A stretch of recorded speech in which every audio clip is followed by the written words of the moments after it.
Harbor Township High School. It is the Region 8 Finals on the Gloucester County Educational Network. With Ralph Walsh Jr., I'm John Mondelli, and Ralph, some surprises. Already 2 number 1 seeds totally out of the tournament. Yep, a couple times you're going to see that. You got some studs that made it through, but you do have some number 1 seeds that are out. A couple 6 seeds in the finals, a couple kids making names for themselves here tonight in the regions, and that's usually when names are made, right here in Region 8. Yeah, we have 2 6 seeds and 8 seed. Talk about one of the 6 seeds, Tyler Kaminsky. We had a chance to see him a couple times. A dual meet against Paulsboro, district finals against Paulsboro. He wrestles Sam Marina and defeats him, and he gets into the final. In the dual meet, Sammy beat him up pretty good. It was 6-0. It wasn't, it looked like he dominated the match. Again, in the districts, Kaminsky made it a little closer, made a closer match, and he got his number 3rd time around in regions. They say it's always tough to beat a guy 3rd time around. Another 6 seed, Nigel Trusan of Egg Harbor. Listen to him, a 6 seed, wins 5-4 in the ultimate tiebreaker, 3-2 ultimate tiebreaker, and 2-1. All his matches were close. He's going to go up at 220. Somebody's got a little luck on their side. Sometimes you need luck along with talent. I know he's not an experienced wrestler. Rumor is this is his 1st year wrestling, which is an amazing thing. That's what these new weight classes, you get some big kids, you get some athletes, and things can turn. A lot of balance. District 30 has 9 thanks to Timber Creek. And speaking of Timber Creek, the big matchup tonight, probably Ward and Carter. Everybody's looking forward to that, including myself. I had a chance to coach Ricky his first 2 years in high school when he was at Washington Township. And of course, I've known Billy's father for a while, and I've known Billy since he's been around wrestling and the midgets. It's going to be a great match. It's going to be worth the price of admission. And I say, it could be a lot of things happening, but I'd have to say the winner of that match is going to go home with the OW. Okay, we're going to take a break, come back, all the action after this timeout.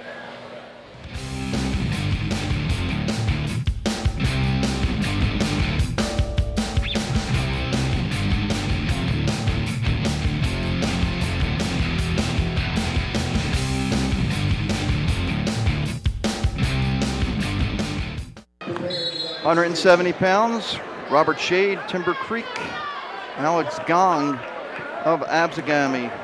Gong 34-4 this year, Stack 33-3. Timber Creek enjoying a fine season. South Jersey Group 3 champs. For a long time, Absegami hosted this tournament. Ralph, you coached it. Yep, a little different atmosphere. Absegami is a little bit more feared team. For a long time they hosted, and for a long time they had 5 or 6 kids in the finals. This is a big match right here. Timber Creek could be the start of a great night, a historic night, or it could not go so well. Both wrestlers are evenly matched. 33-3 and yeah. 34-4. Both are pretty solid. Again, this is region finals. You're not going to see too much going on. You don't want to make the first mistake here. But see how it goes. See who scores first. It's usually a good thing to score first. Shade's usually pretty good, pretty quick on his feet. If Gong can take him down or keep him from getting taken down, then he puts that leg in there, that's 2. He has to put that leg in there for it to be 2. Sean Falcon's doing his customary still neutral. Shade tried a little throw by right there in the Merkle. All he'd do was hook his leg and he would have had 2 there. Gong's heavy on the head here. We got Sean Falcons as the lead ref. Alan Maloney as the assistant ref. Of course, we start at 171 here. I know you like the traditional starting at the lightweight. It's not going to happen today, Ralph. Nah, I know. Nothing I really like about these new rules. The weight class is the starting, but oh well. I'm sure wrestling doesn't care. Gong takes a shot there. Shade underhooks him. 22 seconds. Neither guy's going to want to give up points here. But as we said last week in District 29, this is where you can't stop wrestling. 16 seconds, they go out of bounds, 0-0. Both wrestlers, I'm sure, will be happy with a 0-0 first period. Seen Shade wrestle a couple times this year, and I remember Gong for a couple times. He's in deep on a double there. 4 seconds left. He rolls it through. He does get 1. Big takedown. He got back to him. He does get back points, and that is enormous. Just when I thought you didn't want to have a 0-0, he takes a 4-0 lead.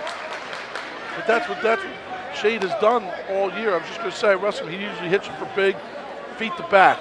Very athletic, along with his brother. They're going to miss him next year. Take a look at that takedown again. You can see Gong here kind of lets up, and then boom, Shade just attacks, and he doesn't get his hips back, and he keeps just driving through. Right here is where you got to bail out. And got the 2 back. Look at that. That is. Gong starts out on top. He goes to a single. Shade gets out rather easily.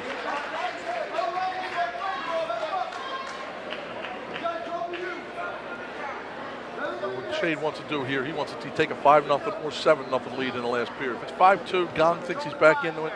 It's nothing more dangerous than a little confidence. He takes him down here, I would say. Yep, over. It's over. Although today, in the semifinals, I said that a lot and it came back. I just think Shade's just a little too athletic for him here in that first period. That's exactly what Shade's waiting for him to do. There's no sense of urgency in Shade. He doesn't have to do anything. You know, he can sit here with his front headlock, and that's tight.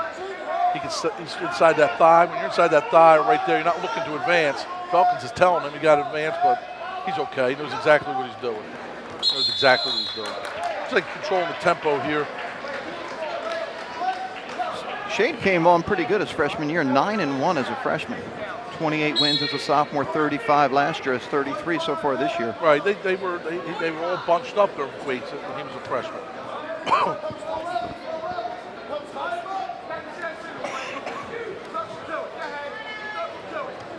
Snapping him down right here. No sense of urgency from either wrestler. Of course, Shade doesn't need a sense of urgency. 5 in the finals. The Creekers looking to go 5-5. Very well could go 5-5, but it's going to be a tough road to hoe. Motto at 6, and of course the Shade brother at 52. Other than that, you got Keller, who'll be a big-time favorite over Henley, and then of course the big dog match, Ricky Carter and Billy Ward. I think we might be able to take our headphones off there and just sit back and relax. Let the crowd tell the story in that one. Yeah. Go to the third, 5-0 lead. Gong's going to take down here. Last year in this tournament, 171. Of course, different weight classes last year. Matt Cosgrove beat of Paulsboro. Beat Steve Swayze from Township on the last second takedown. Correct. Good match, too. Cosgrove took him down right at the buzzer to win. A little flurry there from Gong. Shade covers. Everything here is just, Shade's got 2 people on his side. A 5-0 lead and the clock. He's going to ride him out. He's got a tight waist in. That thing is tight. It's a minute 43 from the first Creeker champ. It's going to be a big battle at 52, too. Not only in wrestling, but I was looking at the introductions between Shade and Patterson. Who has the ugliest shorts? Them 2 pairs of shorts. St. Augustine and Timber Creek shorts, they're ugly. Of course, they don't care what we think, but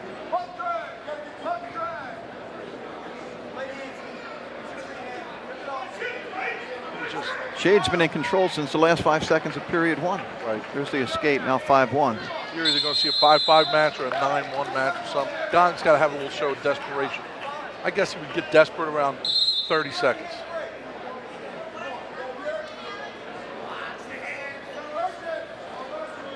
Sean Scannell in the corner. He's a state champ from Absegami.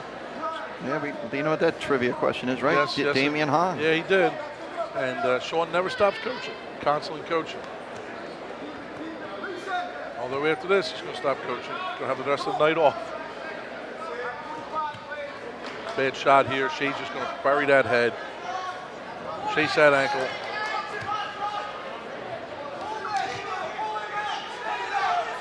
Shade does not have to. I would hang on this leg. He doesn't have to. That's not 2 yet. Nope. Top 2 seeds. Gong coming in the top seed. Gong finished 3rd, I believe, at one time in his career in regions. Might have been last year. Shade finished 4th last year. It was 3rd. Yep, correct. Yeah, because Swayze beat Gong at the buzzer in the semis. There's a nice shot. Might be a little too late.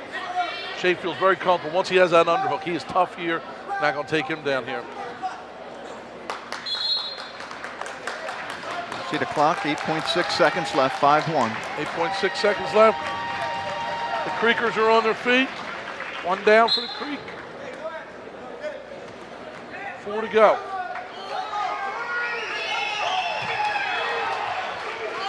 Got the takedown at the end, 7-1.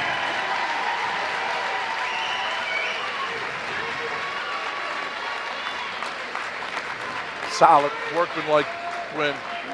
To wait a while to see his brother wrestle. Yep. Get ready for 182. Dave Williams-Hamilton, Trevant McLeod of Lindenwald. One reservation table at Santa's Bar and Grill in Blackwood down the street from Timber Creek High School. See if they'll be having a party or Is that what it is? Is that the hot spot tonight? Or a solo dinner. Williams coming in with 89 wins.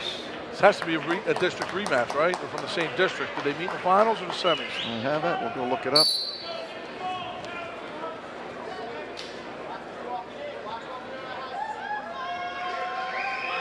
He did lose to Williams this year, so you know that. Sometimes you just have too many stats.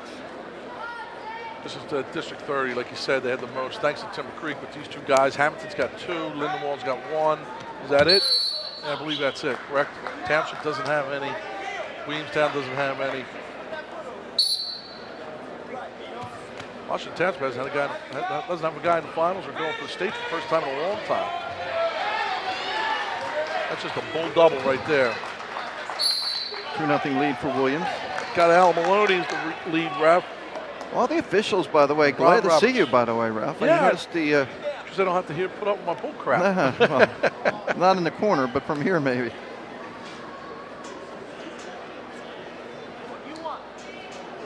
I've had some discussions with these officials. Sometimes I thought I was right. Sometimes they thought they were right. A lot of times I knew I was right. Nathan, you're right.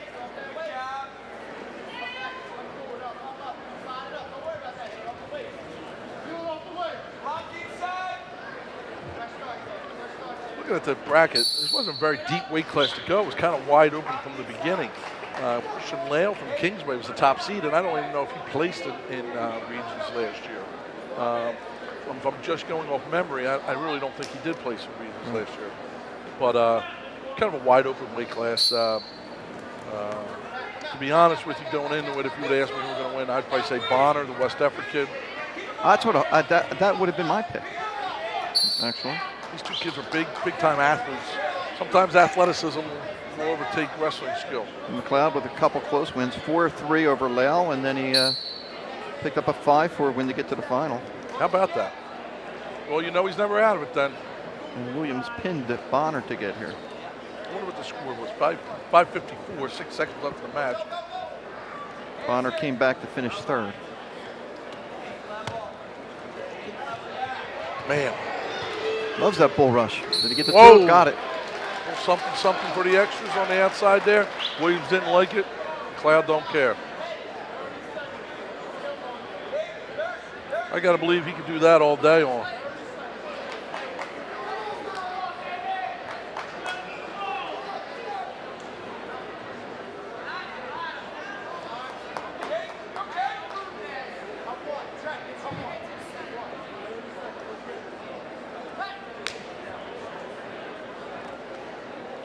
Just like you, by the way, McLeod, when he filled out his information sheet, subject he likes best, physics. That was you too, right? That was mine. Physics, between that and chemistry, whatever I could get involved in. 4-1 lead, closing in on the end of the first period. That's a big history buff, John. We got a lot of history going on tonight. For example, Paulsborough's in jeopardy of losing their region title 31 years in a row. Now, Johnny Gentile is a favorite at 106, but Amato's no pushover, and of course, Knauer at 138 with Esposito will be as an underdog. But Paulsborough needs to win one of those matches to keep it, which is really a pretty amazing streak going, if you really think about it. I think there was one year that it got a little iffy. They won. I think John Vogening used to tell the story. And by the way, hope you're feeling well, Voge. I know he's watching these matches in his hospital room. Everybody wishing the best for Mr. Voge. He's an icon and staple in South Jersey, really wrestling in the whole East Coast. I mean, Williams' choice, he defers. Cloud's going to take down, knowing that he's being let up. One of the stats that's kind of comparable, I think Camden Catholics had a kid in the state finals for 12 years in a row. And that'll probably happen again. I mean, anything can happen upstate, but with Miller, that kid. That's a pretty good run. But he's only a junior. This kid from this Paulsborough run is going to be pretty impressive. It was 1983. Highland Tartans had 6 region champs. My dad's always worried that's going to get broke. Yeah, that was the most ever, right? Yeah, that will not get broke tonight. Timber Creek's only got 5 in the finals. That cradle's tight. got it locked up. What he's got to do is got to pop that shoulder. As long as he has that shoulder, he's got to walk that foot up, or he's got to pop that shoulder. Got to put his head in his side and bum rush him over. Right there, he's got to break his hips over. If he does that, it's like Hamilton's going home with at least one title. And they got Bukakis coming up later. Yep. He's got to be favored. Hasn't lost it yet this year. Yeah, he's a tough kid, tough family. I think they got a couple of region titles in that family. He's got that cradle title out. Worst case scenario, he's going to ride that cradle out and take a 4-1 lead and be on bottom in the third period. So.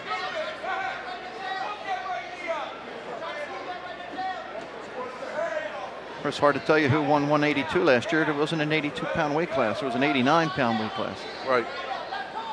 So we'll be the first 82-pound champs. It's another little piece of history.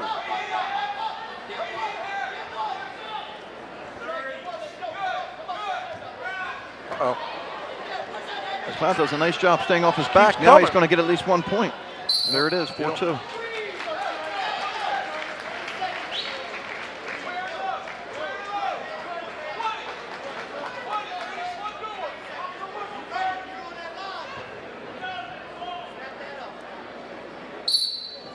Dave Moriello with Moriello Sr. in the corner.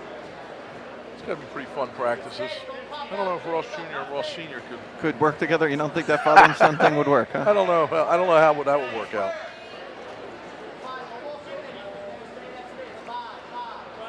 We're going to go to the third period, a 4-2 lead for Williams.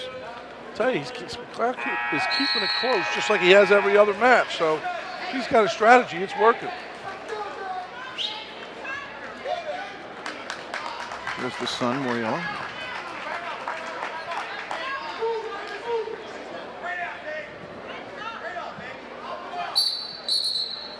That's 2 cautions, I think, on green. Or was that?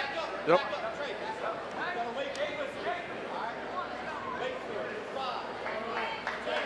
Both of these guys multi-sport athletes. Williams football and track, and cross country and track for McLeod. Usually in the smaller schools, or the upper weights, I should say. I'm just telling you, very rarely have a kid that's just going to concentrate on wrestling. I mean, I don't even know, but I'm assuming that Dubzansky plays another sport, either baseball or football. I'm not sure, but it's very rare that you see big kids like this, athletes that just are wrestlers. This McLeod kid, he's just not giving up.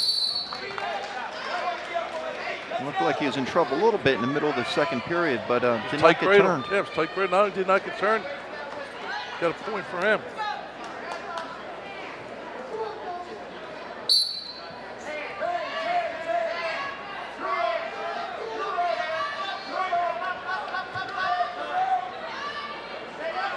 Uh-oh. I don't know what he was trying there, but didn't work out for him.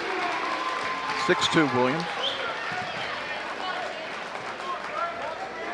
Williams very methodical. Doesn't look like he's going to take any big chances or make any big mistakes.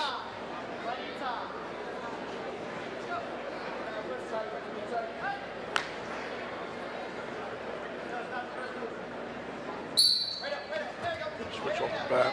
Williams not going. Looks like he's going to ride him. Got tight waist in. It's a minute 25 away from his first regional title.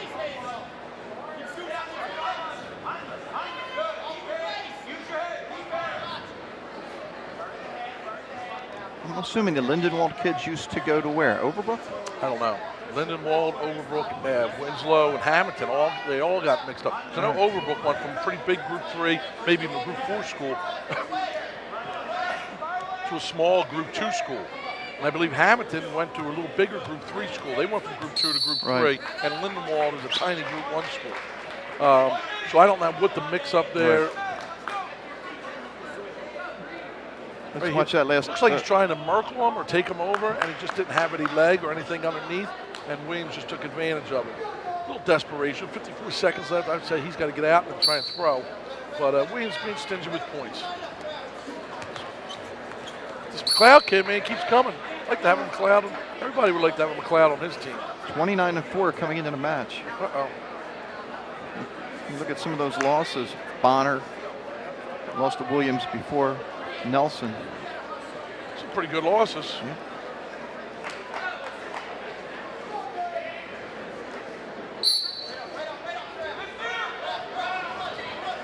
He's out. 6-3. He's a throw away from winning. I'm sure that David Moriello telling his wrestlers, stay away from him. Don't tie up. If anything, just hit that rush double again. Thing is nasty. He's just staying away, light on his feet. Doesn't really kind of confuse them.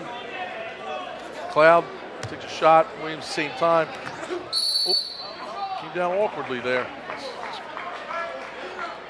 Yep, you can tell he didn't come down right on his shoulder there. This McLeod kid just keeps coming and coming and coming.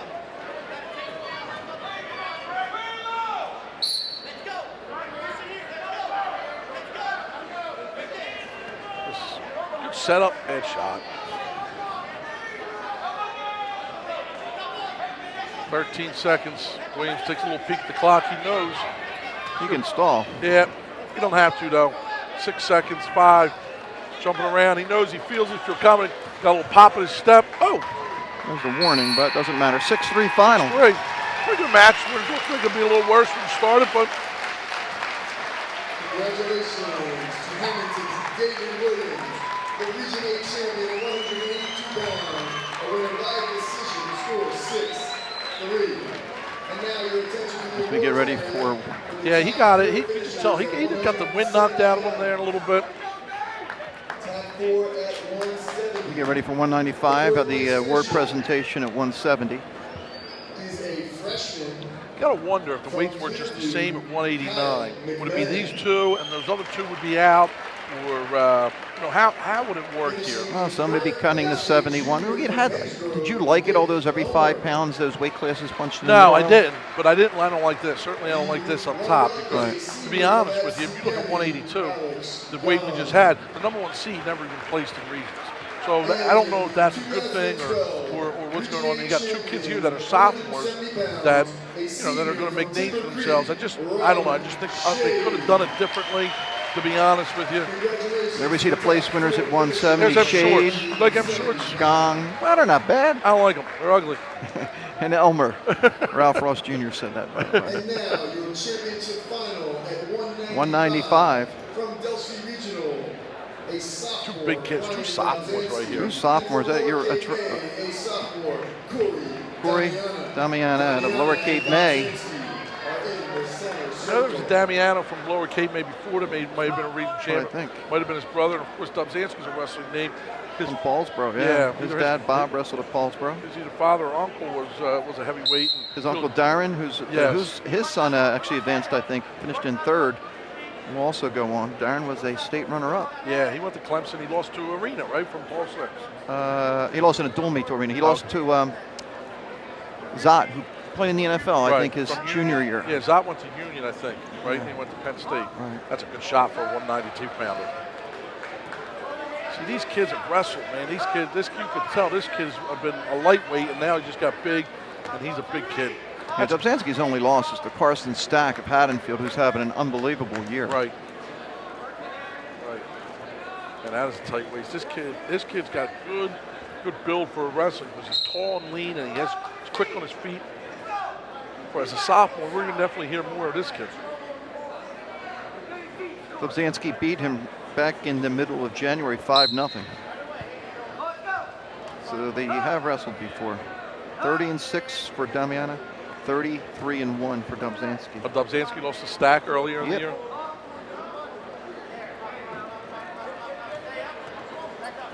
Stack's got to be ranked as one of the top 95-pounders. Yeah, ranked number 5 last. Well, Rios is out, and McMullen, the former Paulsboro wrestler, is number 1. And I know the kid from Don Bosco, he's a pretty tough, pretty good athlete. And Dubzanski's ranked 6th.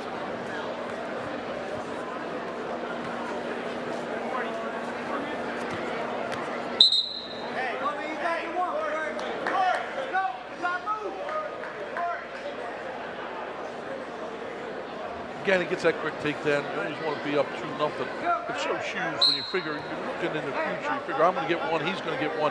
He's got to take me down and hold me to win the match or to tie the match. So all them thoughts go through your mind. I certainly did when I was coaching. And as a wrestler, all that stuff goes through your mind. You've told a 2-0 lead is so much better than a 2-1 lead. because you got more room for error. Is what I guess I'm trying to say. Right. Dobzhansky already with 63 wins, and he's not finished his sophomore year. The record books, the way they wrestle now is wins are, 100 match winners is like, I guess the new plateau should be a $125, $130. I'm with you on that. Yeah. Because I want to. Here's that Dobzhansky takedown. Just gets it on the leg. Low single from a big guy, and then he finishes well. He finishes up on top, covers the hips. In the corner for Dobzhansky is Greg Sawyer, head coach, and Tommy Maxwell, longtime assistant at Delsey. Both guys were pretty darn successful. Excuse me. Big men in their career. Sawyer, I know, was a state runner-up. I know Maxwell, I think, was a region champ. I still remember that Sawyer match against, I think it was Nick Lopez? Yeah, in the finals, state. On one leg, I think. Yeah. So both those guys, I'm sure you can see the success of the big men at Delsey. It's no coincidence that they have those guys in the room with them. And I'm sure Coach Joseph's working with the middleweights and the lower weights. They got really good coaching staff. One of the best coaching staffs in the state. Those guys really know what they're doing. Came up just short, I think, by a couple points of being State Group 2 champs. Yeah. South Jersey Group 2 champs. Yeah, they won South Jersey Group 2s. They lost to Raritan by a couple points. A couple things didn't go their way. They lost a couple overtime matches. And I know that there's a lot of coaches that don't argue. That just, pretty easy back. And Greg's one of them. But I know that there's a call up there that was really, really upsetting to him. And I watched the film, and, it was a bad call. And Greg was not happy with it. And they had gotten beat early in the year by Raritan. By a point. I thought it was about 20 Oh, yeah, points. you're right, yeah. Yeah, they got beat like 42-24 or something like that. So Dobzhansky yet to let up a point in about 4.5 periods. It's just tough on top. When you're tough on top, you can, especially upstate. Because you don't give up those cheap points when you're tough on top. Nope. I know it used to get Vogue really mad when you see a guy escape in the first 5-10 seconds. Yeah. He's going to run this over. And you break the kid's will. You got him down there, he's carrying your weight. A lot of kids like to take their rest. And you have to take breaks every once in a while just to get your... But when you're taking on bottom, people think they're safe by taking on bottom because you're not going to get turned. You're taking a break. He's carrying 192 pounds. That's going to wear on him. And he's cranking that bar on. I mean, mentally, right now, Dobzhansky's got to feel, can't hold me. And he has shown no reason why I think he can take me down. I feel good. He's going to take down. Neutral.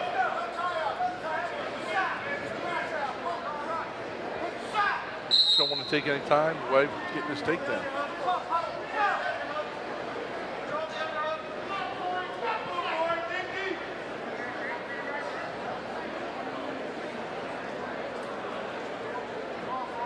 For nothing, Dobzhansky. 15 seconds into the third. I don't even know what weight's next. 220? 220's next, Ralph. Learn those weights. Then the heavyweights, right? Yes. Then 106, which, by the way, was 98 when I started covering wrestling. Right.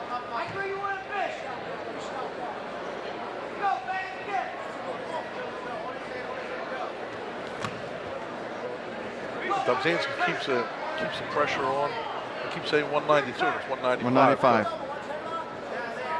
I'm over. Quick on that leg. It's that outside single, man. That's tough to defend. It doesn't seem like the intensity's there tonight. Not yet. I mean, I'm sure it will be, but all three matches have been pretty easily determined early. No bucket beat or something like that. 6-0 here. I think the first one we'll get. I don't know about the next two, or even heavyweight. We've seen those two guys wrestle 3 times already. It's going to be the 4th time we've seen the same matchup at heavyweight this year. Definitely we'll see some fireworks at 6. And then, of course, I think 113, Gattinelli's beating pretty good. Gattinelli's having a heck of a tournament. He's really, really, really nasty on top. Tommy is. So if he can take him down, Comiskey down at 13, I don't think it should be a problem for him. But then the fireworks will start at 120. Unknown Well, Kaminsky already avenged a loss to Marina. He had beaten him twice, so, he could avenge that loss to Gattinelli. We'll see. And Gattinelli last year, of course, got a taste of the finals last year, lost to Gentile. But he beat Gentile during the year, too. So he did beat Gentile during the year last year, and then Gentile reversed the decision in region finals. How about Dobzhansky? 2 straight matches, not letting up a point. Pretty good. Pretty impressive. And Dobzhansky, pin, and then a 6-0 decision. Not bad. Look, he still didn't give up his point. Patrick Wexler of Kingsway finished 3rd, by the way, as we get ready for 220. We'll have the award ceremony for 182. Brian Dobzhansky, meanwhile, wins his first title. I guess the Delsey fans are behind us, right? A couple in front of us, a couple behind us. I guess that's why it's not that. Everybody's spread out. They're spread out. That's the game. We used to having them Paulsboro people all up in that corner, and they would let you know where they were. Then you had the Highland/Timber Creek people, on the other side of the gym. Back in the 80s and 90s, when it was Highland Paulsboro. But too many people spread out here. Too many people are friends. I don't like it. There you go. You shouldn't be talking to the enemy. 182, Rory Bonner of West Deptford finishes 3rd. Trevant McLeod of Lindenwold finishing 2nd. Dave Williams, the winner out of Hamilton High School. As we get ready for 220. And your 2012 Roy Lucas.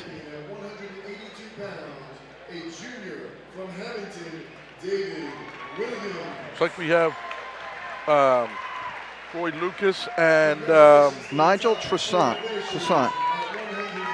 6th seed out of Egg Harbor, 20-8. Couple juniors here. Well, I remember Lucas when he was in 8th grade. I was coaching at Washington Township, and we were wrestling Deptford's middle school team. And I looked at this kid, and we had a pretty good kid there, too. I'm looking at him, I'm like, this kid's in 8th grade, and his tattoo's faded already. So I knew this kid was going to be tough somewhere. Of course, he went to St. Joe's. I don't know if he plays football. I'm assuming he does. He does play football, and that was the top team in South Jersey, if you ask me, this year. Them, and I'm sure Timber Creek wants a claim stake to that as well. Yep. Man, he's physical. All right, I like it. Nigel, don't like being pushed around. Got a little foot stomping. Maybe this is our first match with electricity. Talked about it in the opening. Toussaint, 5-4 ultimate tiebreaker in his first match. 3-2 ultimate tiebreaker in the quarters, and then a 2-1 win in the semis. He's been in 3 tight matches. Meanwhile, Lucas had a second period pin in his quarterfinal and an 8-5 win in his semifinal. Who took the 3rd here? Johnny, who took the 3rd here in this weight class? This was the kid from Shalleck. He's pretty tough, that kid. Does he? Yep. Yeah, he's pretty with tough. With a pin. Yeah.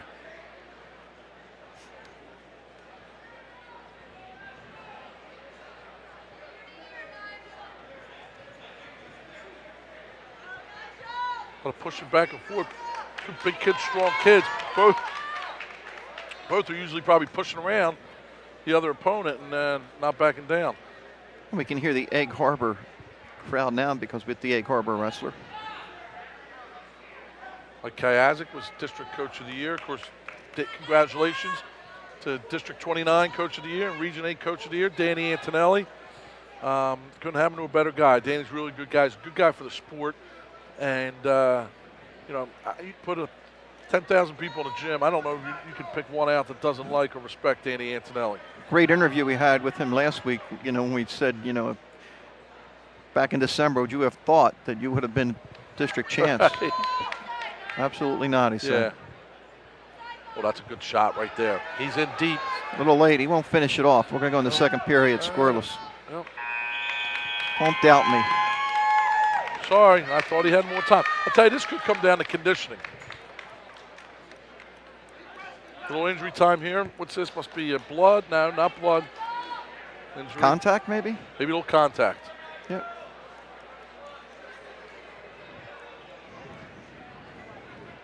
I'd like to thank the people from Egg Harbor Township High School. Great job in the last couple of years moving over to here. Been very accommodating to us.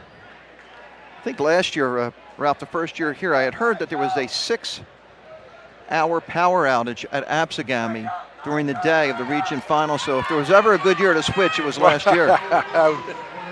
That's true. Well, let's see how these wrestlers work.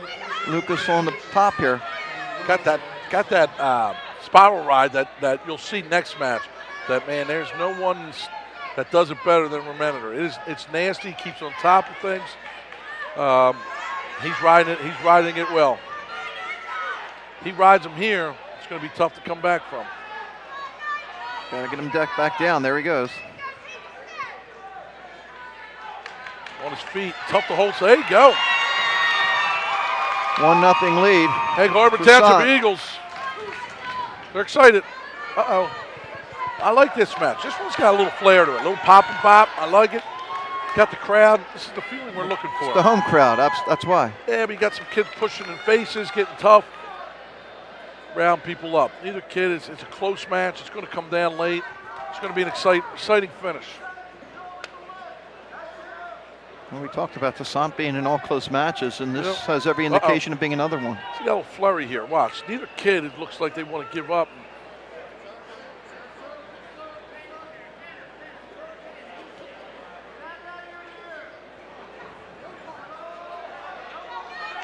See that? Looking each other down. This has the makings of a slugfest. Yeah, I like it. There you go. Oh, good shot. Good shot. Will we be able to finish this time? He's got good plenty of shot. time. Plenty of time, but he's got to bring him back in. No, I don't think so. Oh! What's the explanation there? I didn't see it. Thought he was out. Falcons is either explaining or doing some kind of dance.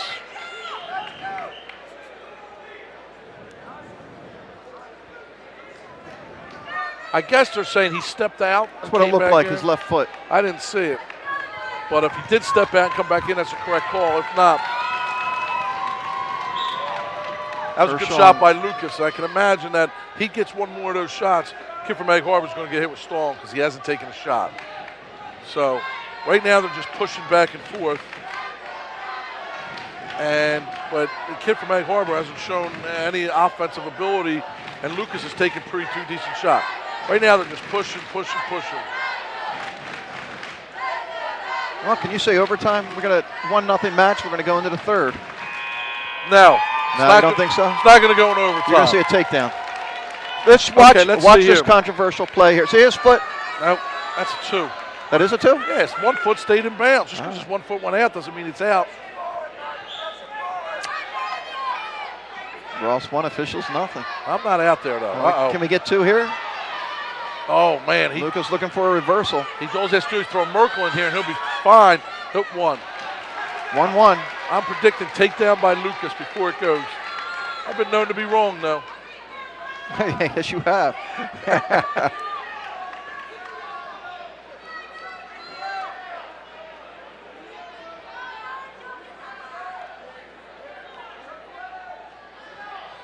Let's see. It's our first prediction tonight. You're predicting overtime very early. Right. Bold prediction, I might add. Good job. And you didn't take it late. I'm predicting a late second fireworks by Lucas. Double stall. There's your favorite call, Ralph. How the heck can he call double stalling there? That is terrible. Because especially since Lucas taken 3 shots. Right. What do you want? I don't understand that.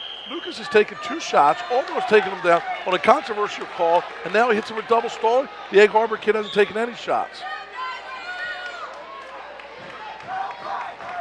Well, this match might be decided on a stall call now. That'll stink. Now you're right. It's going to overtime because he's not going to hit him with a stall. I just don't think Lucas is going to take a chance of taking a shot. Because certainly the Egg Harbor kid's not going to shoot. Well, remember, Toussaint's got the first points in this match. Here's the shot, though. Will he finish it this time? Fireworks. He got it.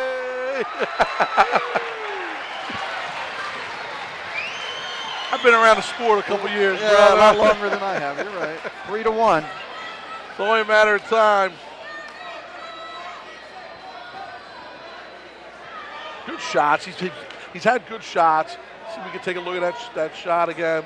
He's been shooting he's been close.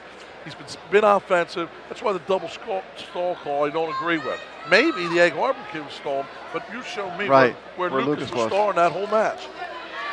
Pretty impressive. I think they were complaining about the clock kept running. I think actually the clock ran another extra second or two. Here's a replay. Let's watch this. Replay. Look, that's a good shot right here. Okay, he takes him. He doesn't give up. Takes him down here and then gains 2 right there. There we go. Well, see what happens in the final 13 seconds. If he gets close, he's going to cut him, and he'll be fine. But he's riding that spiral. He's going to ride him. He's going to take this to the St. Joe's. First time I sensed it. Corcoran, right? Yeah. 220. Corcoran, state champ. I like it. Look, a little talking at the end. There's our first fireworks match. We got that feel. I told you at the beginning, they were pushing each other. 3-1 match. Lucas wins. We'll take a break. Back at Egg Harbor Township, the Region 8 Finals, the award presentation for 195, where Brian Dobzanski of Delsey was a 6-0 winner over Corey Damiana. And then Patrick Wexler of Kingsway with a nice win to finish in 3rd. There's Wexler, we see of Kingsway. I'm checking out the awards table. My man Ralph's getting on the officials from here. And there's Brian Dobzanski. Won't be the first time we see him up on that stand. Probably not. Sophomore. Probably won't be the last time we see Damiano from Lower Cape May on the stand either. Here we go, heavyweight. Round 4, by the way. This is like Apollo and Rocky. Changing it up in the corner. They got different coaches over there for Pittman. Well, Mentor beat him in the dual meet, beat him in the Tri-County Conference tournament, beat him in the districts, and going for Grand Slam. Got superstar Billy Graham in the corner. Jimmy Graham, colorful assistant coach for Pittman. Okay, here it is. I think Nealer and Chaffee had come up with a different kind of game plan. They can't get out on the kid. They can't ride the kid. They got to take him down. So what's their change in the game plan? You tell me. You've been around this sport a long time. I would say try and shrug by, get on top. I wouldn't shoot on him, I'll tell you that. Not if my life depended on it. But I would arm drag right here. I would make him work so hard and try and out-condition him. But if it's 0-0 at the end of the first period and Mentor holds them. Over-under is 6 points in this match. Oh. Total, yes or no? You're going to go over? I think the over-under 6 points on the 4 matches they had combined. It usually has the making of a 3-2 match. We'll see. I'll say 3-1. I'll say 1-0. We'll see. Now 3-0. Nealer gets panicked and Mentor takes him down. 1 minute, no score so far. Surprise. I just talked to Falcons and I said, do not hit these kids with double stalling.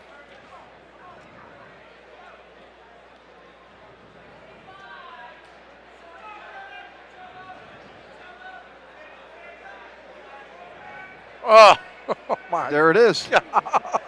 There it is. I can't take it.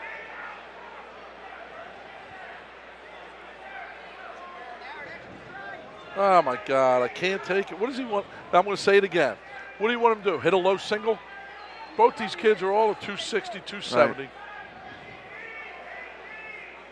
I hope that doesn't come back. I don't think it will. Both of these guys also played football. I'm sure. Nealer also track and field. Nealer's a big kid, man. They're headbutting now. Damager and Antonelli are not big fans of double stalling, and I don't think Chaffee is either. It does no one any good. Although it does Nealer more good than it does Mentor because he can push into him now. He'd probably get one of these refs maybe to give him a stalling call. Maybe that's the way it is to win it. I don't know. But he's find out. There we see Antonelli and Damager. He's going to hold him here for about 20 seconds. If from the match that I've seen. Maybe 7 or 8. Yeah. Now 1-0 lead, Rementer. Right there, he's in bad shape. That's 250 pounds right there. Probably more, but not all of him. He's not going to let him up. He's squeezing right there. He ain't getting that leg. That is right there. It's like when you're boxing, you're not hitting, but you're jabbing and you're jabbing. Right. That's going to wear on Neal. That's going to wear. Punishing. Yep. Look right here. If he can break him down here, he knows he doesn't have to go. Stalemate.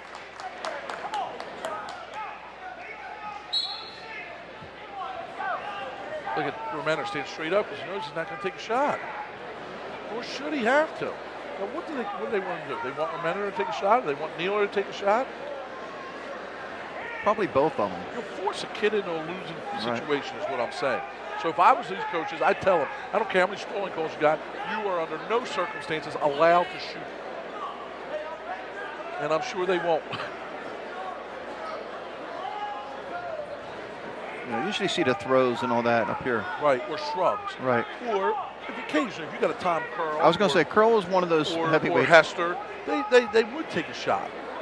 But that's just not the way these guys are built. I'll tell you what, both these kids are going to have a tough time. They're going to hurt in the shower because there's headbutting going on. See that? I mean, it's 30 seconds.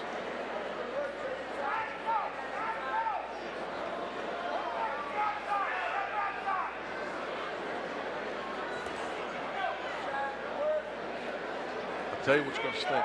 If he rides, when you hit him with the top of stalling, because he rides out. That would be bad, huh? Because it's not like he's going to, you know what I mean? What's he going to do? I'm telling you, he's going to ride that spiral. He breaks him down. He runs the bars. He ain't going to turn Nealer. And then the crowds are going to scream, stalling. And hopefully Falcons doesn't buy into it. Here it is. He knows he's got to break him down. And the damager's probably telling him that he has to get out to the side. You don't want him to turn him. He wants to make it look like he's working. I guarantee you. Third period, 1-0. Here he's got that. Rementer. See that? Remember we thought he was out of districts, and he's not. Right. He's so tight with that. Look, you think he's out. Kid's 6'4", and Remender just is always in the right position.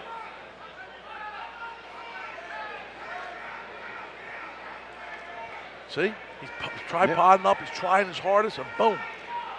But the thing is, if referee Falcons thinks he's not working, see that? It's making him rest a different match. Wow. Oh, wow. Nothing yet. Keeps his hands locked. He's gonna have to, I was going to say, you better do something or he's going to get hit for stalling there. Well, this is going in overtime. 1-1. Because no one's shooting. Nor should they have to. Rementer 4th place last year in the regions. Last year was with the heavyweight from Cumberland, right? Won it. Took the kid down at the Yep. buzzer or in overtime. Great match.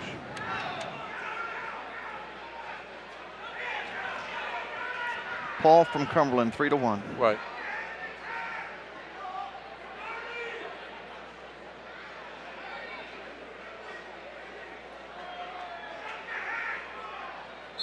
Oh my God! There it is. 2-2. What the heck? What does that do? I just don't understand it. It's not going to change the way they wrestle. It's going to force somebody into a bad shot. Is that the third double stall we've seen so far in like 4 weight classes? Yeah. I just don't understand what that is going to do. Second in this match.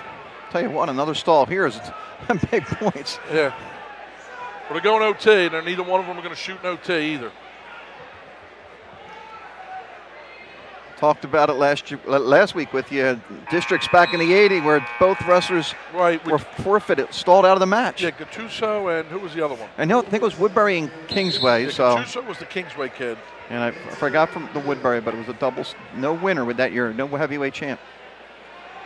Another great heavyweight that shot was Dave Rich from Hyden. Remember him? I do remember him. I mean, he had that blast double.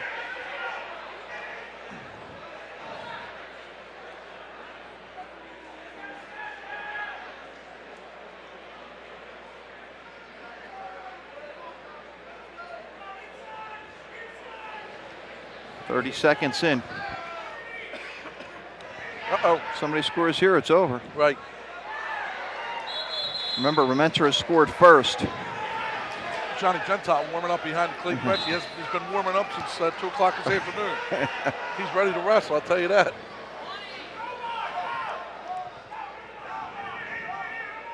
Yep, so Rementer they'll flip for the choice. Right. I think Rementer can ride him out for 30 seconds. I was thinking that same thing, actually. I do not think. Uh-oh. Here we go. What's going to happen here? That we going to try for a big throw? I don't think. Newer was probably thinking, let me try my shot here. I don't think the ref will call stalling in overtime. You probably didn't think he'd call 2 double stalls in this match, though. I didn't, but once again, I was wrong. Rarely happens, but it's happened. Yeah. I wasn't wrong in that 220 match, was I? No, you weren't. No, you weren't. Okay, he's got to hold him here. And, he's out. Guaranteed, he's out. Now he's out. Okay.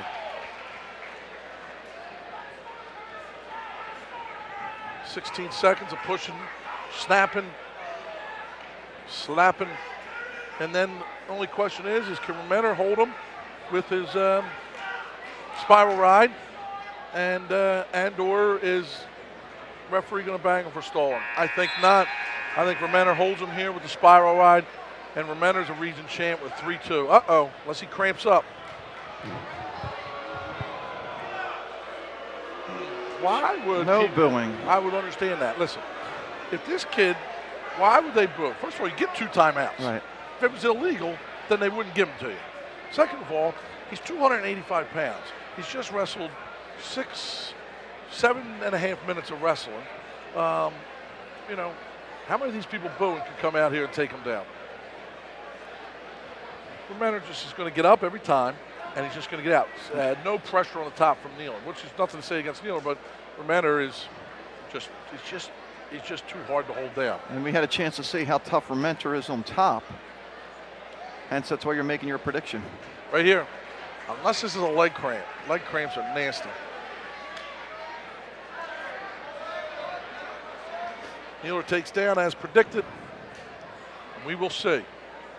I'm going to say he's going to ride him with the spiral. At 20 seconds, people are going to start screaming for stalling.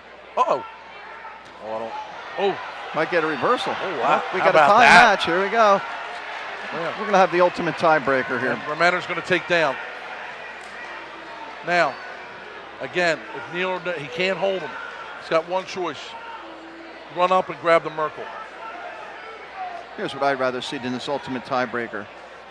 Referee's decision? No, I remember those referee decisions. I remember Molosky and Suter at Violin High School in the Region 8 final. Brutal. I'd rather see whoever starts on bottom, the clock goes down. You stop the clock if the guy hits escape, and then you start the clock upward. I agree. So you get the same amount of time, and it's. Here we go. You lost a coin toss, and that's how you lose this match. Here you go. He's got. That's the locked hands. I didn't see it. That's over. That's over now. Yeah, it's over. He's got to break his grip. Gonna hit him with stall. Oh man. Still holding on to that leg. All right, he let him get too low. Oh wow, how about this? How about this? 5 seconds. He let him get too low. Wow, 4 times for Nealon, and he wins a region title. The ultimate tiebreaker. Wow. Yep, he let him get too low in the single. He tried around, he could have just put his weight on, try and break his grip. I think the difference there in the corner was obviously Coach Jimmy Graham in the corner. Wow, 4th time they wrestled, went down to the wire. Well, I thought he would look like he was ready to get a reversal. And again, I'll say it again, concrete for everybody, choppy concrete. There you go. See, award ceremony at 220 before we get into our 106-pound match. Wow. So we've had some fireworks the last couple of weight classes. There we go, the big boys provided.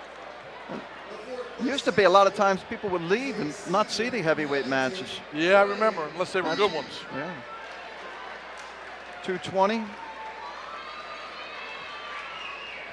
We're going to see the award winners first at 220, and we see Lucas from St. Joe Hamilton's the winner. Sasan of Egg Harbor and Pastizzi of Shallot, our top 3 place winners. And of course, wait for our winner to come up. There we go, second place.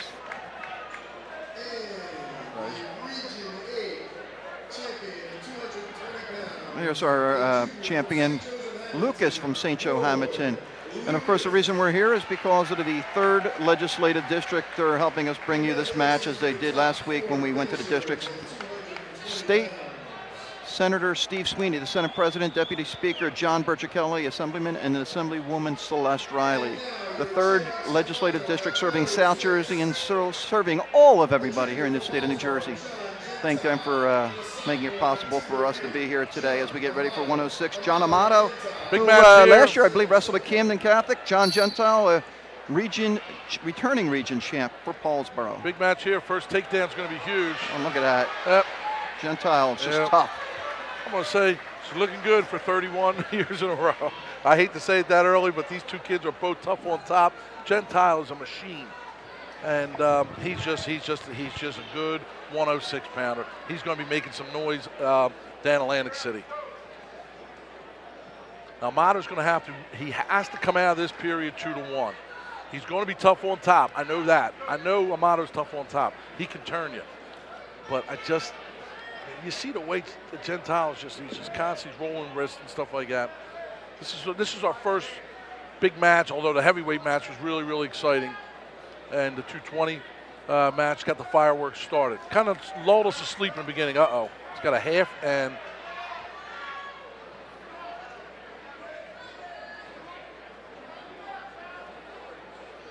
man, he took him down right away with that thing. I'm telling you, if he rides him out here, it's going to be tough for Amato to make up those points. Tough on top. Of course, Gentile's brother, I'm sure, had aspirations of wrestling here. He was a strong 126 pounder this year for Paulsboro. Ronnie Gentile, I think he had surgery this week. He's got a wrist. He's throwing hams in from the opposite. Big 106 pounder. I think that's what you said last week. Giant, both of them. Look at the size of them. And like you said, when they went up to state, the kid from Hanover Park beat Johnny Gentile pretty handily. Right. And 13-3. Yeah. Look at the losses for these guys, and they're all to tough wrestlers. Look at that. Gentile's 2 losses were to the 2nd ranked in this weight class and the 5th ranked in this weight class. Yeah. We were talking about it earlier, though. Besides 120, you got Carter and Ward. I don't know what District Region 8's best chance of a state title is. I'd have to say Ward Carter winner. Because Carter's lost twice to Heilman, who's ranked number 1, by 1 point in overtime on a controversial call where I think Ricky took him down. But other than that, I just don't know. Could be the first time in a long time. But if Gentile rides him out here, that's going to be tough to overcome. Looks like he could take him down at will. He defers. Catone doesn't know. He takes down because he has to. He can't give up points like that. But if he doesn't get out here,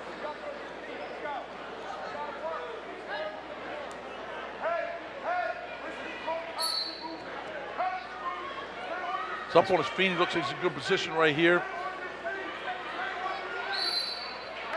Got to figure Gentile rode him out almost that whole first period because they took him down the first 9 seconds. I don't think Amato had any choice but to take down here because you don't want to. We're going to take neutral. You don't want to take top because if you can't ride him, you're giving up points. Right.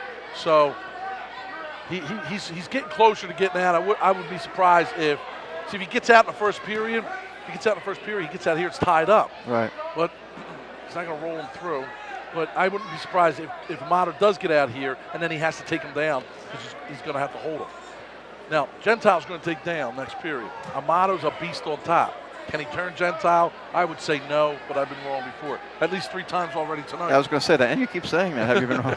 You've been wrong before. I'm sticking with the 220-pound match where I called that. Right, you did. That's a bad call.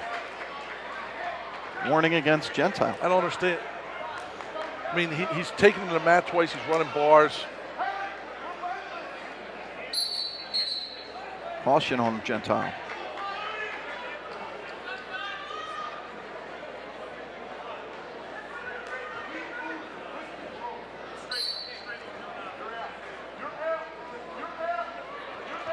See, and they don't panic. Most wrestlers, they got a stalling warning, I'm going to panic. See how deep he's in here?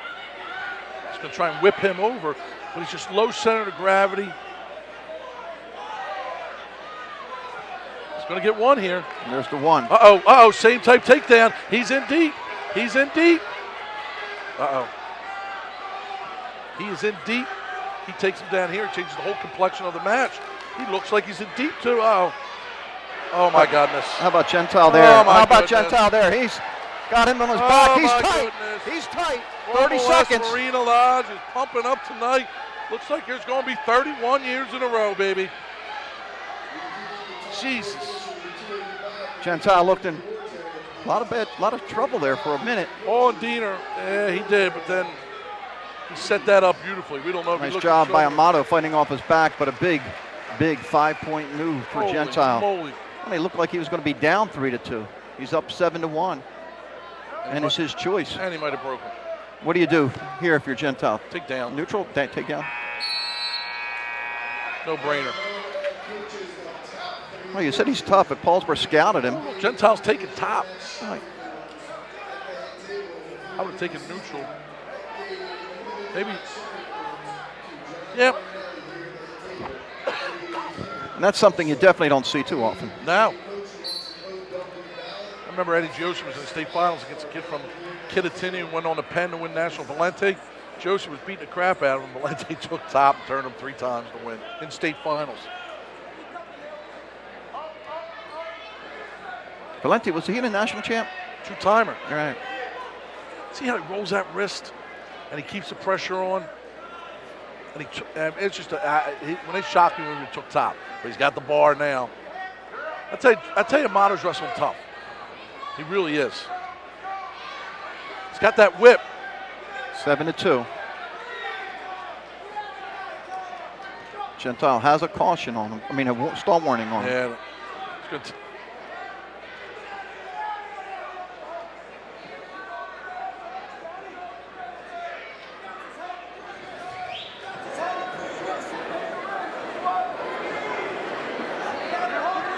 He knows he's okay right here. He knows he's not in trouble right there. He knows exactly where he's at. He knows the only thing that loses for him is a 5-point move. He's got that whizzer in. Comes out and faces him. Look at this. Look at this. Holy moly. Tied up at worst case scenario. Yeah, 5-point move. And maybe more. Yep, it's close. Oh, he's got double boots in. That's over. Pin! Oh my God! Holy. John Amato! Holy moly, this is the fireworks right here that you're talking about. Comes back and shocks the crowd. World. Right now we're looking at OW, first one for OW.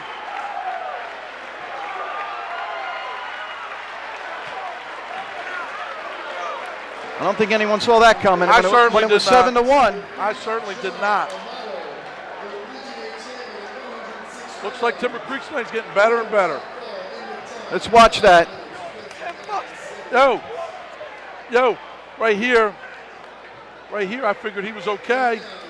And then looks like Johnny Gentile stopped wrestling. Boom, it's tight right there. Once he breaks him down right there, that is tight. Right here, he's okay. When he steps over, right here, he's in trouble. There's the pin. Boom, he was flat. There's our first fireworks of the night and maybe our first OW votes. Third place at heavyweight, by the way. William Porch. So far, how many top seeds do we have win? We have Dobzhansky, Lucas. Well, let's go back to the beginning. See, Gong lost, not at 82, so we had Dobzhansky. And Lucas, that's it. And Lucas, right. Remender and Gentile. Remember, no guppies, just sharks when you swim this far upstream or whatever Vogue said. That's right. That's right. No kids here. You're not here by accident. There's Mueller from Pittman Rementer from Clayton / Glass Barrel and Porch. 3 Gloucester County kids up there, first, second, and third. Joe Rocks of Egg Harbor, by the way, finished in third at 106. We'll see that presentation a little bit later as we get ready for 113. Tom Gattinella of St. Augustine. Tyler Kaminsky of West Deptford, who's having a nice tournament himself. That's one of the problems I give St. Augustine about them shorts. Their uniforms are sharp. I like them uniforms.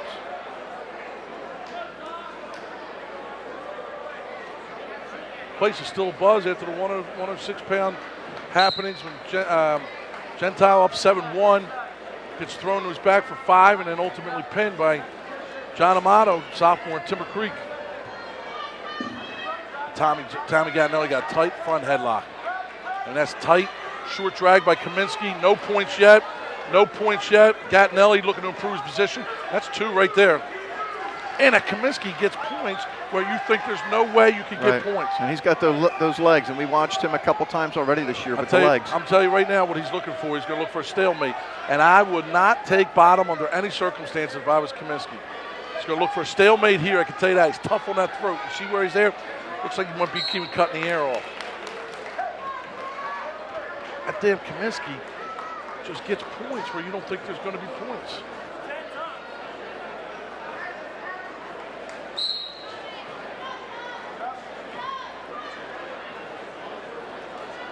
Caught that leg. So once this arm comes off the mat, though, it's going to be potentially dangerous. Oh.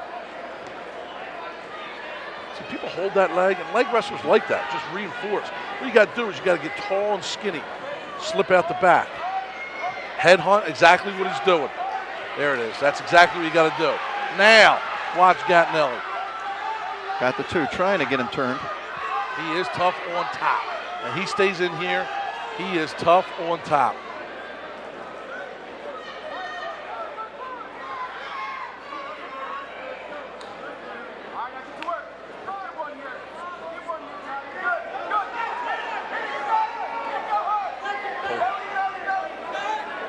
At the first period, Kaminsky's looking to go 2-2, 3-2. Gattinelli. That's tight. That's tight. Potentially dangerous with 14 seconds left. That was tight. Right here, he's got his legs in, and instead of grabbing the leg, Tommy gets long and skinny, cuts through perfectly. See, he could tilt him up here for 2 at the end of the period.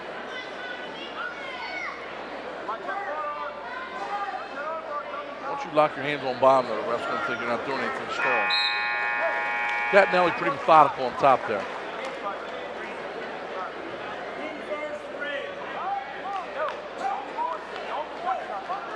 Gattinelli got here by pinned in his semifinal, and then we talked about Kaminsky beating Marina, 3rd time they had wrestled in the last, I guess, about 3 weeks. This is a big period right here. Tommy knows what he's doing here. He's in good shape. He's in great shape, as a matter of fact. He turns in. He's going to keep that leg from getting in. He turns in. Look at a 5-point move shortly.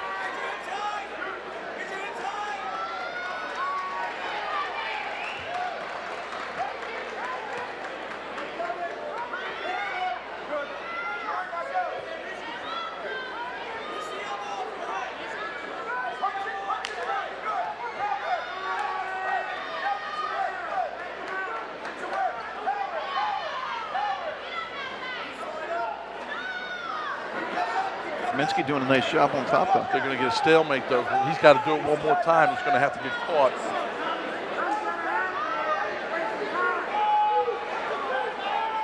Going to hit a stalemate. Uh-oh. Can't see Roberts in the way, but there you go. Nice camera angle right there. He's got it broken down. If he doesn't get a stalemate here, 2-2, I wouldn't take down. That's how good Gattinelli is on top. Right there.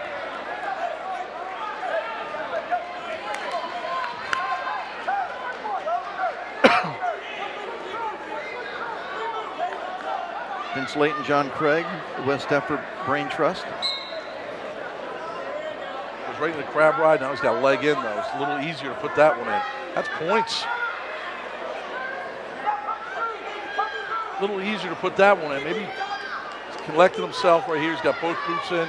38 seconds. He turns real quick. Watch his arm, watch his arm, watch his arm, watch his arm. Potentially dangerous. Yep, you got to be above the elbow, and it's got to be a half. Anytime you go below that elbow, you're looking at snapping some kid's arm. Gattinelli finished second last year Lost to Gentile in the at finals. 103. 92 wins coming into the finals. Tommy's a tough kid. Just a junior. Uh-oh, there he is. He's in good shape right here. He's just doing it. He's doing everything right. He's doing everything you would teach right here. He's going to pop out here. He's going to score here. Everything you're doing right. He could get... Well, better pop out in 10 seconds or Kaminsky's going to hold him down. He's going to pop out here. Now, if I was Kaminsky, I don't know if I would take down John. I know it sounds stupid, but... Well, we saw it in the Gentile match. I don't know why Gentile didn't take down there. He did take down. Tommy is good on top here.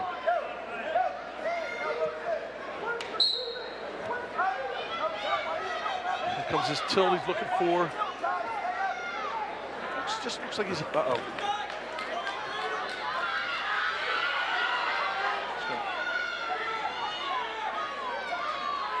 See, he keeps that low leg right there. It just looks like a methodical match. It's like no one's really willing to let it go. Came up in Washington Township, didn't he? Yeah, his Washington Township program. All three kids in the finals. That's points. That's points. How's that not back points for Gattinelli? How's that not back points? Now it's not. All three kids in the regional finals for St. Augustine or Washington Township wrestlers. That's a tight waist right there. Well, you guys, you would lose them to the Camden Catholic Yep. and St. Augustine. Yep. 1 minute left. He's got that bar in. Kaminsky knows he's got to get a fresh start. Here it comes. Here it comes. Here it comes. Here it comes. Here it comes. Oh. And Kaminsky is tough. Kaminsky He might get two. tough. He might get two. He got two. Kaminsky is How about this? tough. Uh-oh. He's got his head in there, tight. He's got his arm in there. One green, 5-2. Nah, it's not 5-2. That's a wrong score. Yeah, he got 2 for the reversal in a 2-2 match. You just gave him a point there. Why did Green just get a point? Red got a point. 4-3. Up there you go. Just listen, watching ref. So it's 4-3. 4-3. Should be 4-3. He called a legal scissor right here. Now all he's got to do is get out, and we got overtime.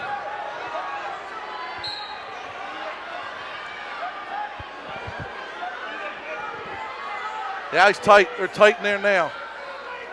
He's got to bump his hips. Grabs his head. He's got that body scissors. I don't think Ron he cannot call stalemate here. That'd be a bad call. Uh-oh. Gattinelli trying to slip out. Does he have time? 9 seconds. Kaminsky right back in there with the legs. They're calling for something there on the West Deptford That's bench. it. Kaminsky shocks the world. How about that?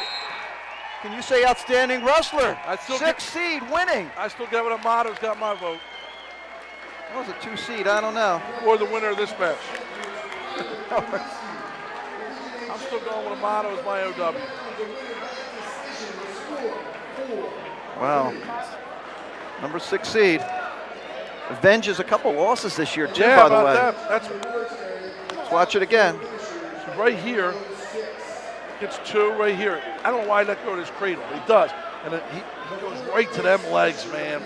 Now, he scissors the head here, but it looks like the arm's in there. See that? See how his arm's in there? I'm not sure that's illegal. And he's squeezing the heck out of it, I can tell you that.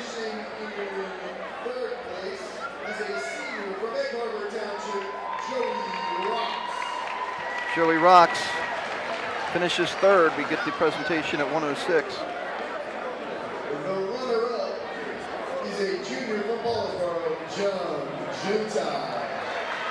John Gentile of Paulsboro finishing in 2nd. And your 2012 Region 8 champion at 106 pounds, a sophomore from Timber Creek, Joey Amato. And Amato, last year wrestling in the Region 7 tournament. Congratulations to the top The winner there with a big pin over Gentile, trailing most of the match.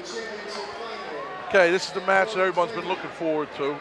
I would say that Carter has the advantage on his feet, but Ward is tougher on top.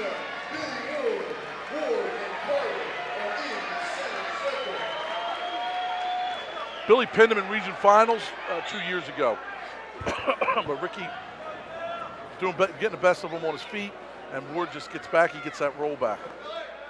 Carter with 8 losses, by the way, but of course they wrestled in Virginia duels. He's got 2 losses to Heilman, who's the number Right. one ranked in the state by overtime and point. Right. He's got a couple losses up a weight, a couple bad losses. He lost to the Burkhoff kid, a freshman from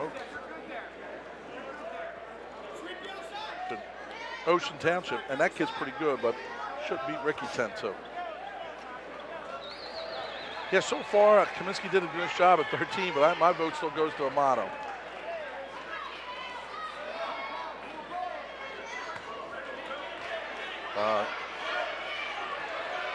And they're tough on him. Boom.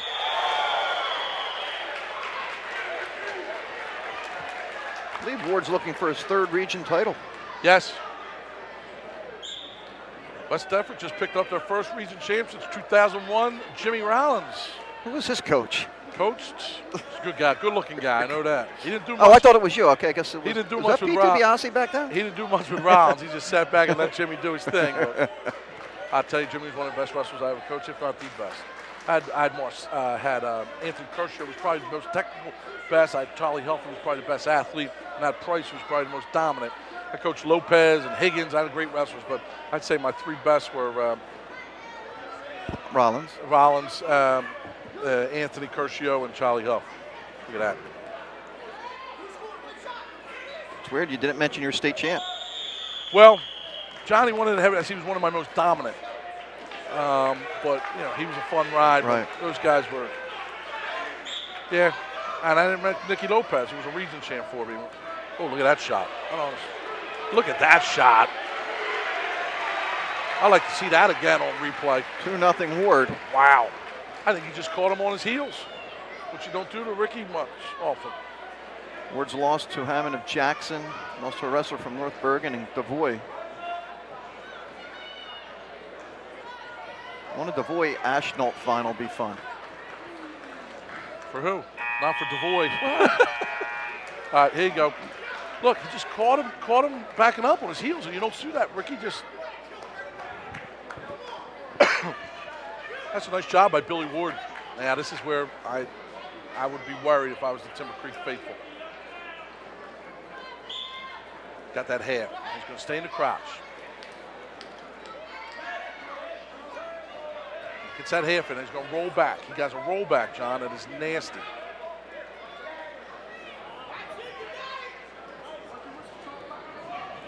Ricky's not letting him get it in. He knows it's coming. Both of these wrestlers placed in the state last year, both finished Third. third. And he's tough on top. How he got that, I don't know. Ah, darn.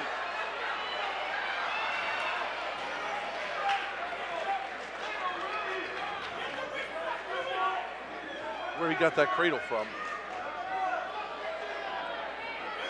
I like the look on Ricky's face there. He's flat out.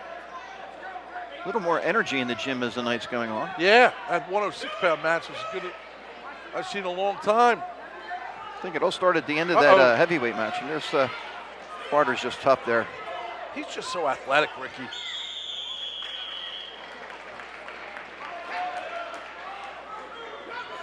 Ward's dad wrestled where? St. Augustine? Second state, St. Augustine.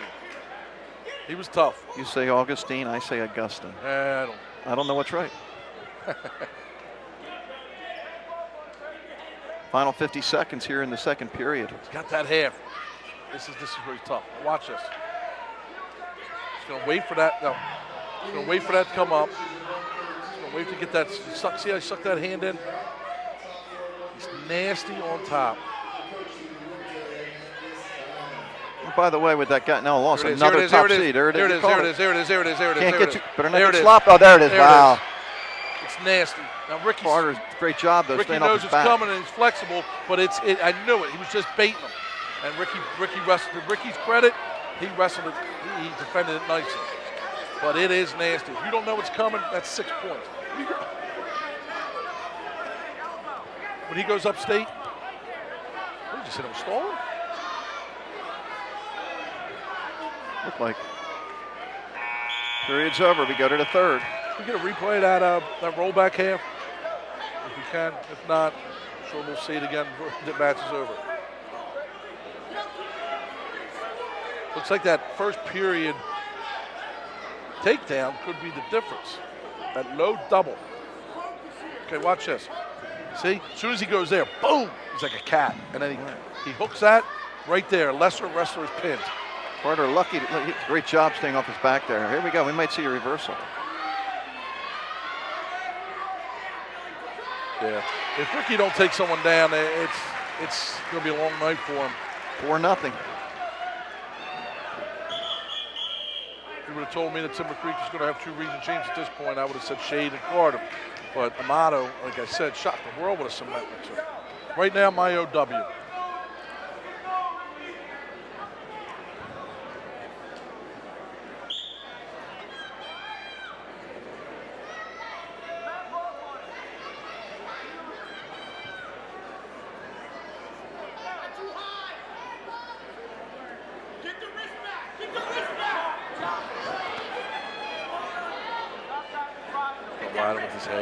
Carter's transferring from Township to Timber Creek cost him 100 wins in his career.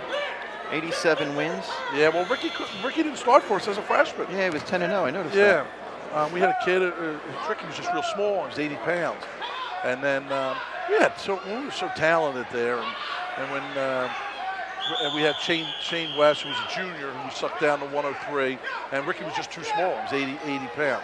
We had La Parlamento. We had Gattinelli was there, and then Gattinelli transferred out just to kind of to unclog it there. But listen, we're talking about transfers, and it's no secret. That was the last #1 team in South Jersey that didn't have a transfer. I guarantee you can't tell me it.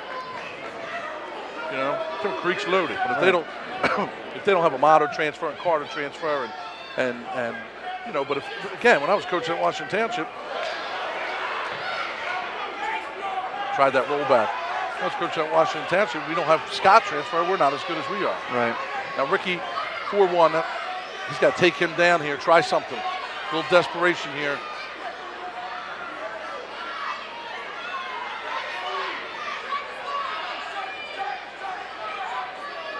He's going to have to try and roll through right here. Yeah.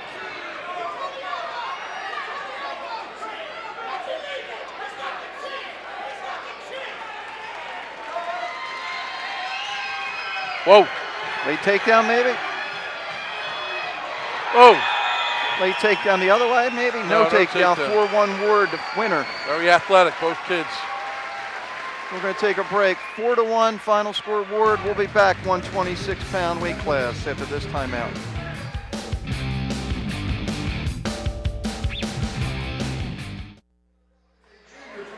And back at Egg Harbor Township High School, the award presentation at 1:13.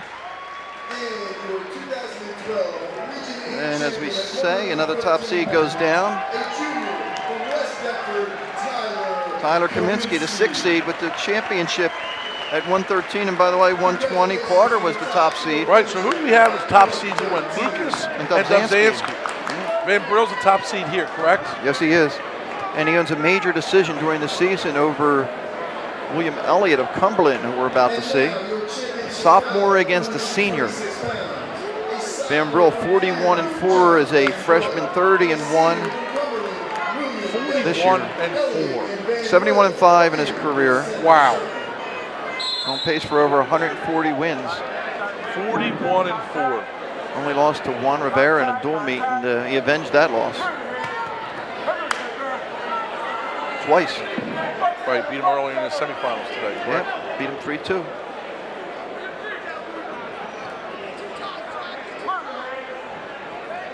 Outstanding wrestler 2 years in a row in District 29.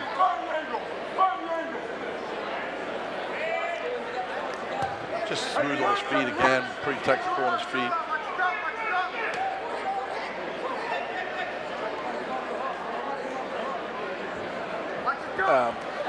And look at that drag. No points yet. Boom, nothing. The kid from Cumberland is athletic.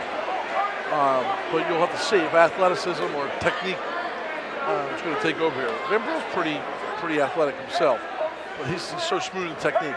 Take a look at that shot. It's a bad shot, up to a good single. Takes it back to a double. 52 seconds left. Elliott tied up pretty good in the crotch here. He scoops this one leg, it's 2. He scoops one leg with his, it's 2. There it is. There it is. Yep. 2-0. Dave Tomasetti in the corner with Keith Morlam. Looks like Coach Tomasetti got a little fresh trim up for the Regents.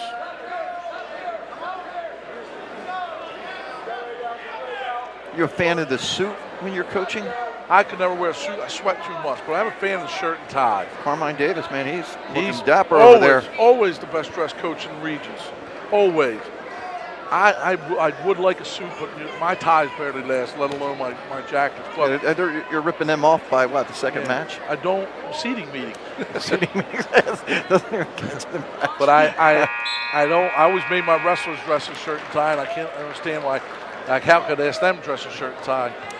There's Carmine Davis. Always the sharpest dressed man in Region 8. Vanda Silver. Watch the takedown. Right here's a good shot. Now this would drive after this thing. I want to show you. I'm going to tell you something.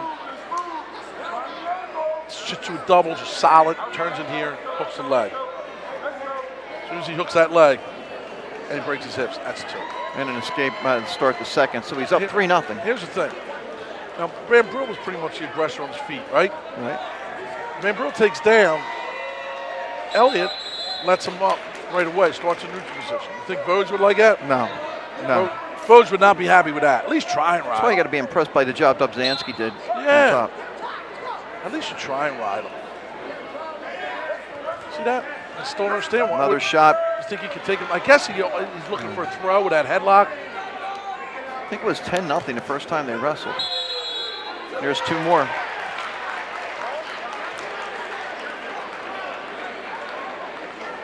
Dave Tomasetti has just said to let him up. Van Brill following what his coaches say. So it's 5-1. 5-1. Caution on Elliott. Elliott needs to take him down right here. Elliott does have a spleen, so I would look out for that spleen.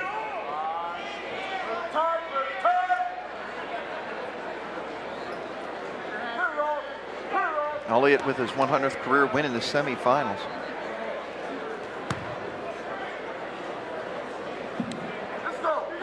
There's a take on 100 wins. I don't want to downplay an accomplishment. This kid gets 100 wins, not even a region champ. George Chu's a state champ in Cumberland, and I don't know how many wins he has, but it's not 100. Remember George Chu? I remember he was nasty. Our old wrestling announcer, Nicky Berchichelli, for years. When the District 29 program came out, his name was on there at the beginning, and then slowly, he was 79-9. I don't know if he ever lost a dual meet. Only lost in, I guess, the tournament. And of course, back then, it was hard to make the team as a freshman at Paulsboro. Right.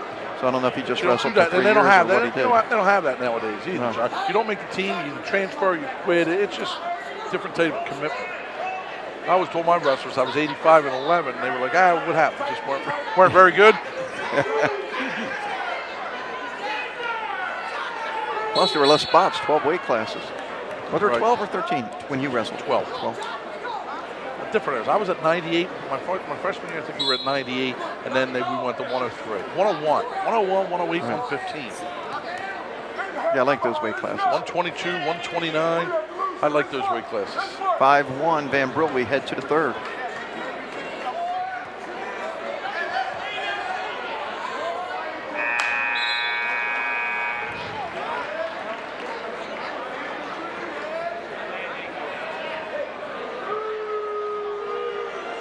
Again, Doing the injury.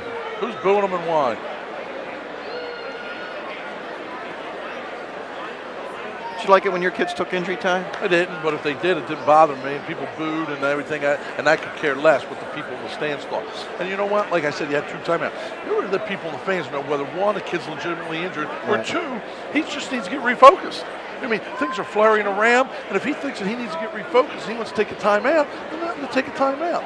They put rules into effect where you can't abuse it, so it's not abused. Right. If they don't want to have injury time, then take it away. Right. You know what I mean? I'd like to see if these same people are at the football games, and you know, there's a defense that's not quite up for the offense, and the offense calls a timeout. They bill. They just don't know what they're talking about. John Van Brill, 5-1 lead heading into the third. That was a sweet duck. He just couldn't finish. Now, who took neutral here? I would imagine Elliott did, correct? It had to be because Van Brill took bottom in the. Oh, no, wait. Yeah. Yeah.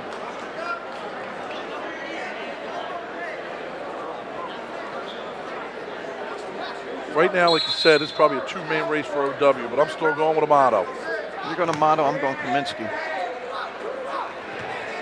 Just the fact that Amato came back from 7-1. And he beat a region champ, and he beat a state place winner. Oh, man. I don't think Gentile placed in the state. I mean, a state-ranked wrestler. Okay. I'm sorry, you're right, he didn't, but that's what I meant. But Amato also was a state place. No, he wasn't. Yeah, no. I think Gentile beat him like 8-0 last year in the States. Matter of fact, I think he did beat him 8-0. And you know what? He just never gave up. He was down 7-1, and I thought it was over. I mean, who didn't? And he just never gave up. Another takedown for Van Brill. Let's get that out. 7-1. Methodical. Well, Van Brill took a second last year, right? He lost to Ricky or take a third. I think he finished. Because it was Carter, Henley, and Van Brill. I believe he took a third. I think Ricky beat him in the semis. I got this here. The old iPhone with the results. Of course, I got to put the old glasses on. 7-1.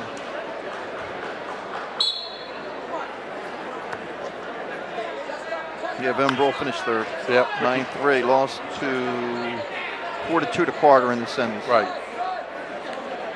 At 112 pounds. Right. So he's going to pick up his first region title. Not his last. 7-1 in the final score.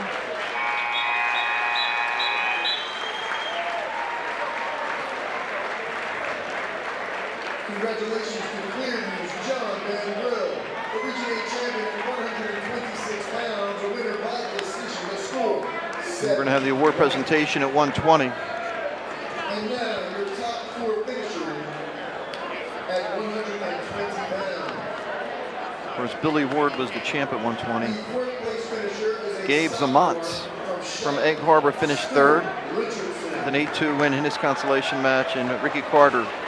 Had to take a little break there. My old college roommate and former state champ from Glassboro, Sammy Espada, in town. He lives out in Missouri now. Sammy was tough. He was tough. Remember him? Oh, man, he was tough. Last state champion at Glassboro High School. Correct. Only state champion at Glassboro High School, right? I think so. Probably. Look at you. I went to school, we went to George Mason together, and he was nasty. Okay, we get ready for 132. This is Brandon Keller looking for, as a junior, looking for his third region title.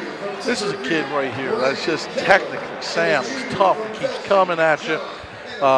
He's going to make some noise at Atlantic City. He's got 2 losses to DeVecchio, who I believe is the #1 ranked wrestler at 132. Yeah, he lost to him 5-1 2 times, one in Virginia Duels and one at the state tournament. And then Connor Meld from Bergen Catholic. And he also lost to... Injury time here right away or blood time? Looks like blood time. One of his other losses to the top 38-pounder from Tom's River South. Right, in the Group 3, South Jersey Group 3 finals, they moved him up. Who Claygon will probably be one of the favorites to win the states. Hey, look at these kids ranked. Look at South Plainfield. They're tough, and they're going to be tough again next year. Yep. Someone asked me earlier today. I said, you know, how many more? Who would Timber Creek have to have come to their school to beat South Plainfield? I said probably about 300 or 400 more kids, so they move up to Group 4. Yeah, so they don't have to wrestle.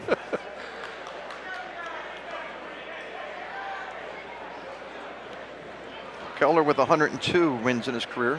Yeah, Timber Creek has taken a lot of slack for the transfers that they got in. They had 4, including Greg Webb, who never really materialized. But kids want to go to school there. What are they going to say? No, I don't think they were.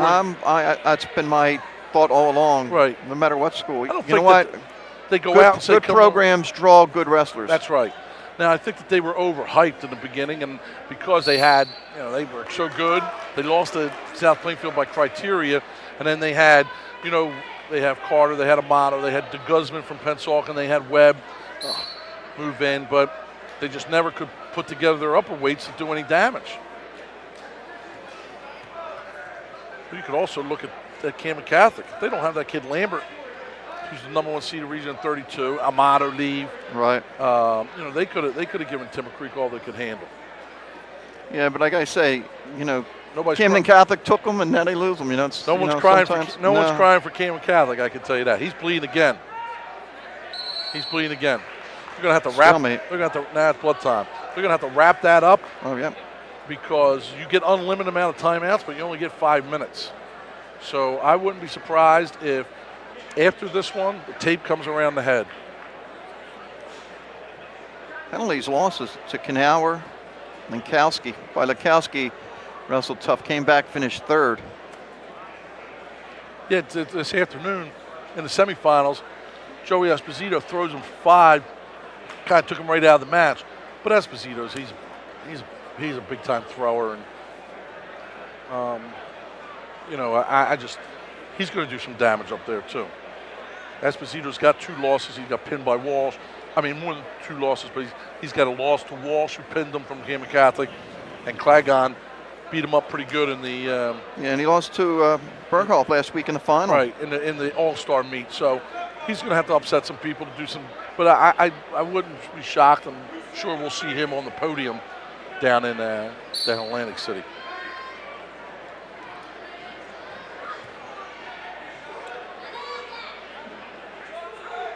Keller just watch. A little bit of a call play. Keller just keeps coming and coming, and he's got this little dump. And he leads with his head.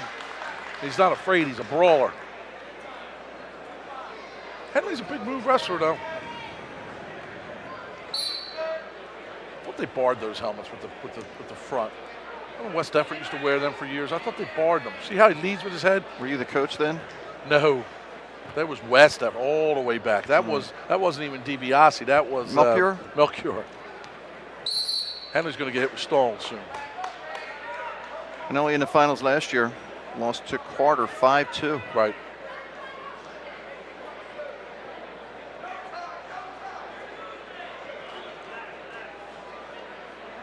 Year before finished third in region, so he'll be making his 3rd trip to Atlantic City. Now, he opened up the year at Cameron Catholic, enrolled at Cameron Catholic High School, and then transferred back to Delsey before the wrestling season started. Ooh, good shot right there to hold off. There it is. Now, he's going to come here. He cuts the corner. See how he's locked it right there? He's going to sit on his thing. He sits, runs the pipe, as we say. Boom, it's nasty. It's quick. He's on there. He's locked. He ain't coming off there. You can kick and punch, and you can take a hammer to his head. He's not letting that grip go. Look, man. Ain't giving that up. Blood time again. They're going to have to 2-0 lead.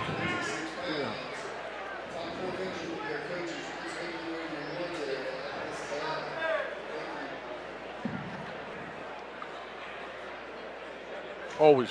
Thank God that they, give us the opportunity to do this. I had a lot of fun last week. I'm having a lot of fun this week. They stepped up, and also we had a sponsor step up, so we got the chance to do Haddonfield-Paulsboro last week in basketball. Ooh, that's a real deal, huh?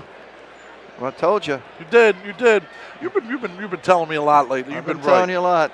If I were to tell you that what's the best team in Paulsboro this winter season, it's the basketball team. And I would tell you, they haven't got a Group 1 title yet. They don't. I know Paulsboro won a South wrestling team won a South Jersey Group 1. And this wrestling team, I tell you, give them credit because a lot of young kids on that team. Yeah. And if they get a couple guys in the upper weights, I wouldn't want to wrestle them in South Jersey or the state the next couple years.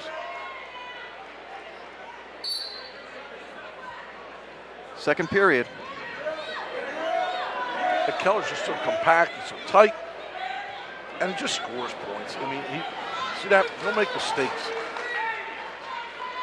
I don't know if he has enough firepower to win it all this year.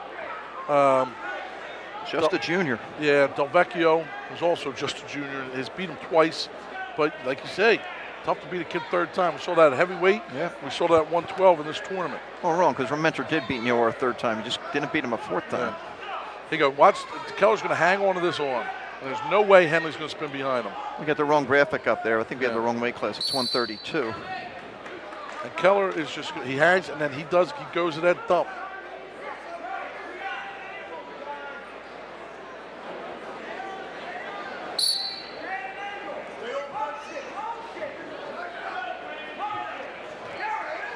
Mondelli in on the leg this time. Nah. Wow. Look at that. Look at that. Nothing. More blood. They're going to have to wrap. Look at that. A lot of blood.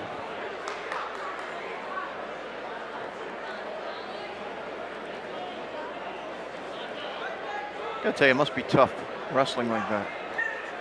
Yeah, especially, well, you know, I said they have 5 minutes. After the 5 minutes, I wouldn't be surprised they wrap him up here around his head. I don't know. Some of the crowd around the mat. Notice you getting on the officials for that double stall, huh? Can't get over it. I will never get over it. Now, I don't particularly think that it cost the outcome of the match this time. But I think Neela wrestled the perfect match. But, me and Falcons, we go way back. Me and Falcons go way back from when he ripped Kershey off in the state finals. Wow, I remember that match. Curcio had a big lead in that match, right? One jumped out to a 5-0 lead. Then at the end of the first period, it was 5-3. Scored 14 points. Took a shot, got hit with Stall. He was 14-13 with 6 seconds left. The kid had legs on. And Anthony was just posting out. Wasn't moving. The kid had legs. I don't know. And then most disappointing loss as a coach, as an individual losing a match. Most heartbreaking. Yeah, absolutely. I can imagine, especially when you're. Anthony was okay, and Mr. Kirsch, who's here today, is one of my favorite people in the whole world. I was heartbroken for weeks. I still haven't watched it on replay. I can't. I was so sad. I felt like someone kidnapped my puppy. Sadder, because I'd give up 10 puppies for a state title for Curcio.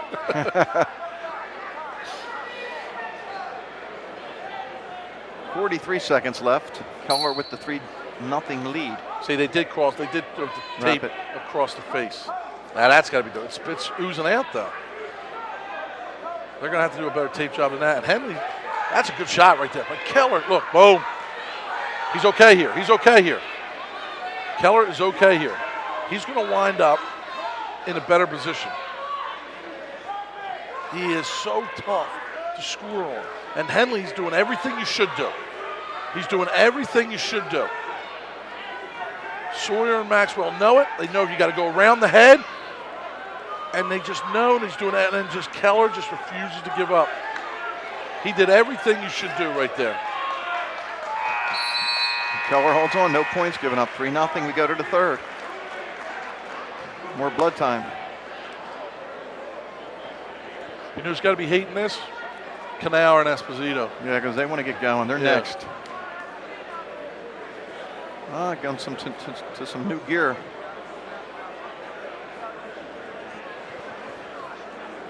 Some of the Paulsboro crowd. True, probably still in shock a little bit. Really, excuse me, really looking for Nicky Canaro to come through with that thing. I think I'd celebrate a little early with Gentile with 31 years in a row. Yeah, like Ralph mentioned, Paulsboro's had a region champ, I think, every year since 1970. Almost had one. They got one more chance with Canauer coming up next. A heavy underdog. But don't count him out. I told Nicky Marine and Districts, And I was saying, this is the type of kid that's going to beat somebody he's not as good as. And he did with Burkholz today. I think he was down big late, and he just kept coming. This is the type of kid that, you know, I don't know if he has enough for Esposito, because Esposito is so physical and slick. But I wouldn't be shocked. Would you say the biggest upset today is Nealer or Amato? Oh, I say it's Kaminsky. Oh, I forgot about him. I say it's Kaminsky, a 6 seed. You're right. Beat the 2 seed and beat the 1 seed. You're right. Still, outstanding wrestler goes to Amato. That's what you keep telling me. Well, I don't know about you. I know I don't have a vote. I don't have a vote either. Third period, Keller with a 3-0 lead, 132 pounds from Egg Harbor Township High School. He just...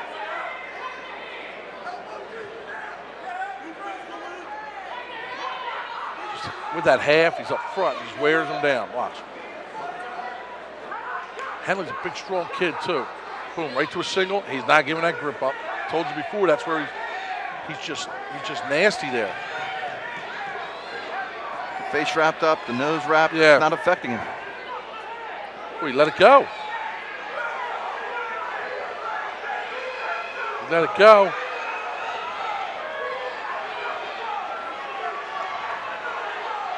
That should be 1 neutral there. I don't see how they say Keller has point is in control. That's neutral right there. There it is. 3-1. And that's a tight 3/4. I don't know why I don't like it at 3/4. Ooh.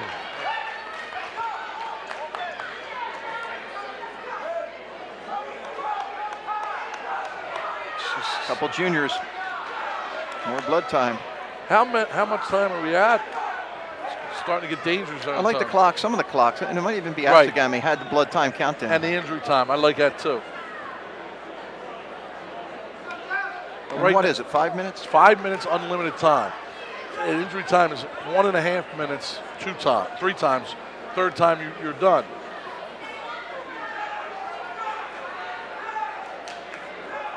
I'm going to tell you, in the region finals, this kid's going to have to be gushing blood. Right. Some of the officials along Matt's side watching this. 3-1 lead for Keller. You're going to bang him. Henley's going to take another shot, and they're going to bang Keller, even though Keller outshot him 4-1 in the first period. But I'll tell you what, Henley's a big move guy. I remember in States 2 years ago, he pinned Walsh at 103 to take 6 in the state.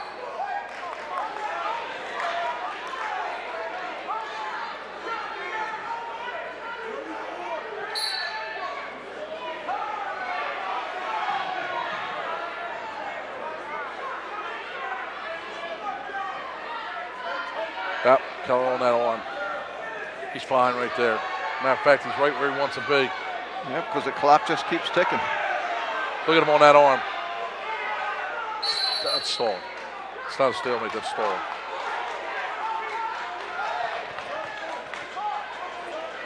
There's a warrior right there. Curry Post, you get a picture of that. He's going to get hit right here with 6 seconds left. Okay, 6.1. There's the stall. He knows what he's doing. Sure. He could turn Might around. as well stall again because it's only going to be a point. He could turn around and run away. The Creekers got 3. Brandon Keller. That's a good look right there. That's what wrestling's all about. Uh-oh. A 3-1 win. Got to watch. You don't throw that headgear off. He already did. No team score, though.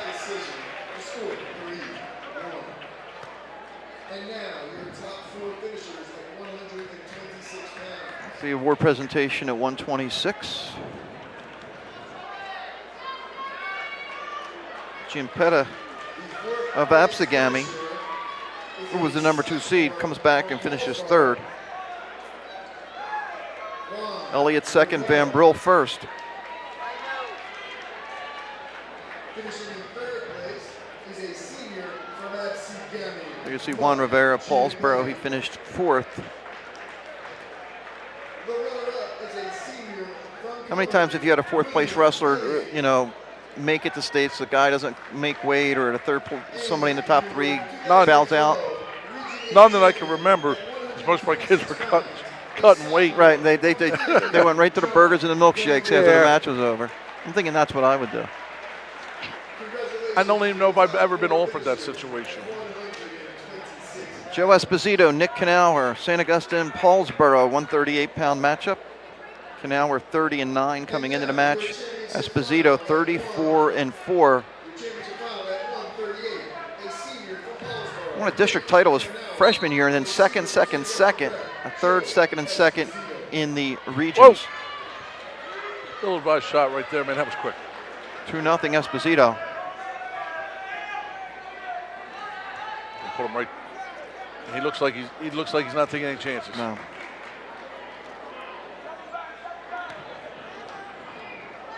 Wish I was here this afternoon to see that headlock that they hit Lenkowski with. I'll tell you, one tough match Esposito had was Ronnie Gentile, 7-6. Gentile went up 2 weight classes to wrestle him. Right. But this tournament's missing Ronnie Gentile, I'll tell you that right now. There's that quick Boom. takedown. That's a snap. 2 wrestlers that did that better than anybody I ever knew was Anthony Kershaw and Huff. They could snap and spin on the best of them. Charlie Huff. Charlie Took us Huff. like 2-3 years to get that right. Yeah. Like Gloucester County College, right? Yeah, he just went out to qualify for nationals. He didn't play stuff. I just talked to his dad today. Used to work with his dad, Chuck.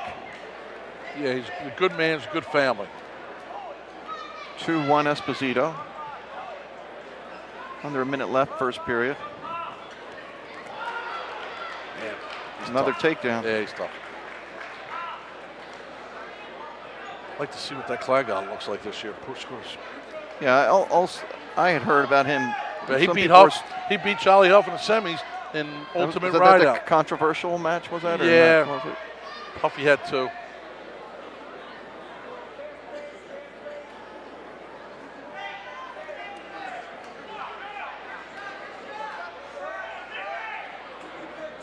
4-2. Esposito confident on his feet.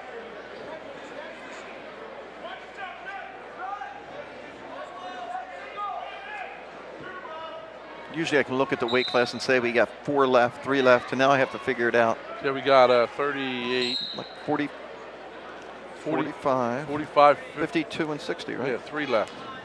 And so far, Amato holding on. There's another takedown. I replay the last takedown. Boom. Little knee pick right there. 3 weight classes left. And so far, Amato's holding on tight to that W award. Couple seniors wrestling. Joey all inked up here. A lot of tattoos on his back. Big Eddie Sr., let him get inked up. I've known the Esposito family forever. I went to school with all of them. Good family. Good kid. Joey's a good kid. Dad is just a great guy. He's all about getting kids better in wrestling. There's another one of those guys. You put him in the room. Uh-oh. Got some back points, so.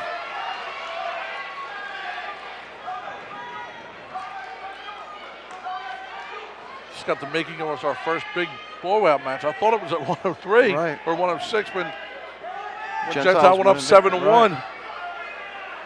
And almost had Amato pinned. Yeah.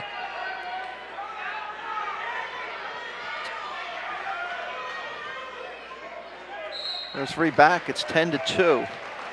Esposito.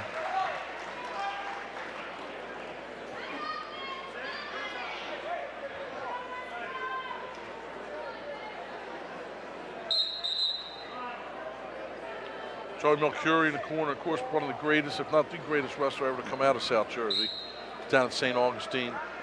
Doing a nice job. A lot of good individuals. They just can't put it together team-wise, though, and get. I mean, they're always You really need good. 14 weight classes, and they always have Yeah, like a good 5.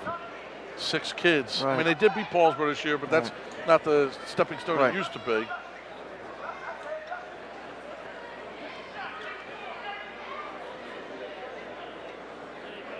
(10-3). 41 seconds left in the second. Boom. Last year, Esposito lost 8-0 to Keller. Keller. Year before, he lost. Didn't get Take it. down again. No, he didn't get it. This one. Oh, this didn't one right here. Right. Right to his back. Yeah. Picture perfect. It's like you drill.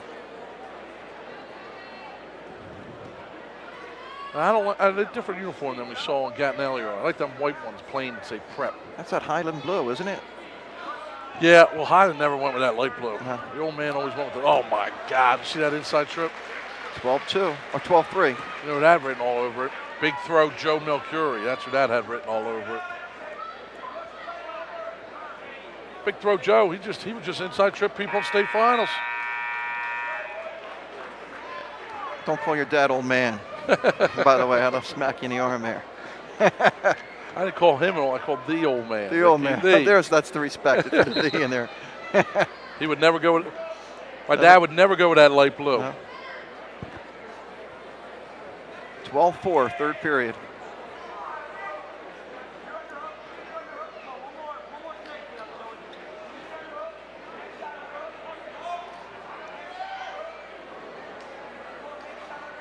I wonder if Paul and Dean are sitting in the corner thinking, "Wow, it's over," or they're just like, I don't wonder if that comes to mind. I know it's such a great record. It is a great record, but you think there's, and of course you want the kid to win. Is there like, oh, at least that's Nah, I don't, behind us? No, I think that they take pride in that stuff. Most teams, they don't. Look at this. Esposito ranked 5th in the state. Tough This weight class. Man, that weight class is loaded. That weight class is loaded.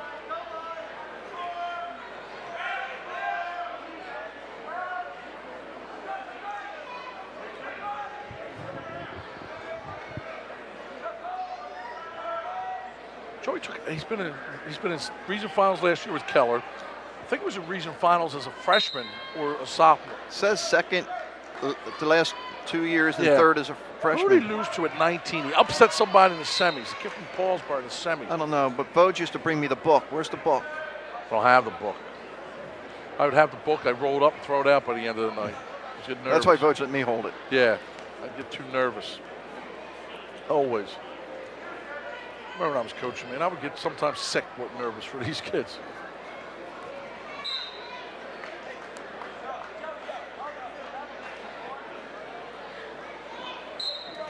And then when they would get booed, it just made me physically. Right. I'd like to go up in the stands and just pull people out of the stands. Well, Paulsboro was obviously your biggest rival when you coached at West Deptford. How about at Washington Township? Timber Creek. Yeah. Yeah, we beat them last 2 years we were there. They beat us in districts, but we beat them in a dual meet. We beat them pretty good. And then, last year we were there. It was us and Paulsboro for number 1 in South Jersey. We lost our first 2 matches, South Plainfield and 100 Central. And then we won 27 in a row, and they got beat by Jackson. But Timber Creek was our rival. Good matches. Eastern. Right. Oh, there's some flurry at the end. Nothing. 2 points, takedown for Esposito. 14-4 final. We're going to take a break. More action coming up after this timeout.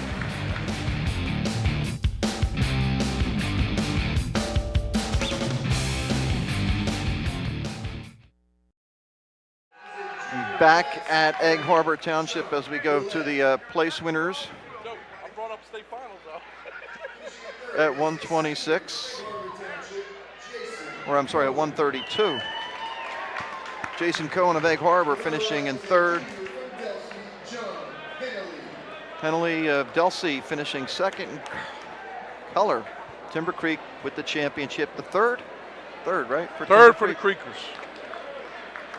Creekers are 3 for 4. The only loser being Ricky at 120. We're going into it. You would probably think that, I don't know, he had Ward, but he's just been such a rock for Timber Creek this year. Clearly last 2 years he's finished. Last year he's finished, further than anybody. Took a third. So he's been their stud. Okay, we got 2 seniors, Chris Delia, 1 loss this year. Antonio Mancello, 1 loss. Mancello's only lost to Lenkowski, by the way, who finished third in his weight as a freshman. Wow. What did Lenkowski beat Mancello by? I will have to look that up.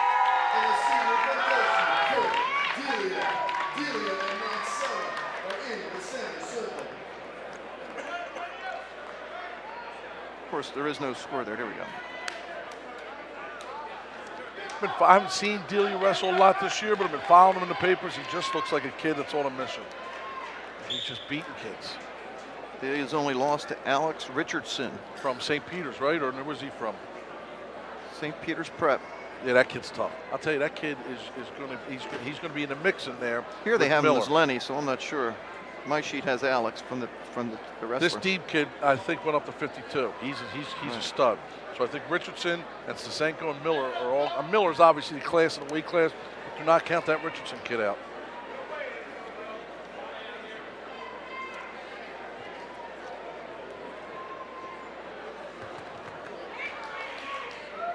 I think Mansell took second in regions last year. He lost to Shade, who is on deck next weight class.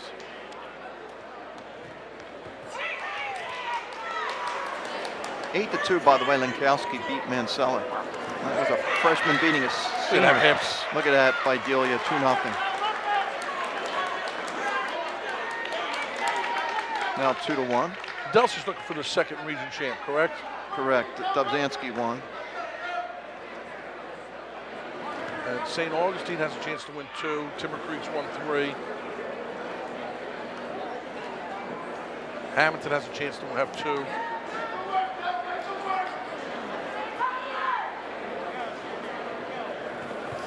Look at that shot. This kid's good, man.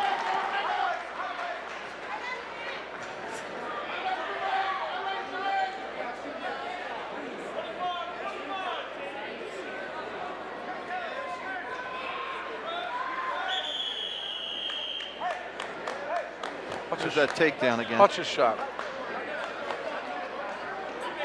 And hips, and then the other shot is to go up 4-1. It's just nasty. Yeah, Shade 13-5 last year over Mansell. Yeah. That was Shade's first regional title. The next match is going to be a good one. Patterson, Shade. Patterson beat him 5-3, 5-4. Mark's another one who grew up in the Washington Township program. He's as solid as they come, man. There's not many wrestlers more technical than him.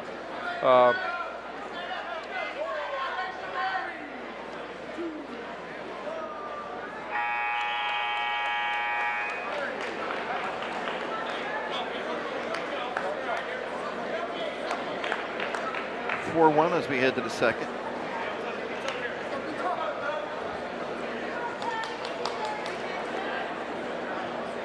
How many top seeds we got now? Dubzanski, Keller. Yeah, Dubzanski, Keller, and there's one other we're missing. Oh, Lucas. Lucas from St. Joe's. Esposito was not a top seed, right? No, he was not. So we got 3 top seeds. I always like to see those North Jersey papers pick the Region 8, 7 champs. You know they just go top 2 seeds. Right. So, and look at that shot.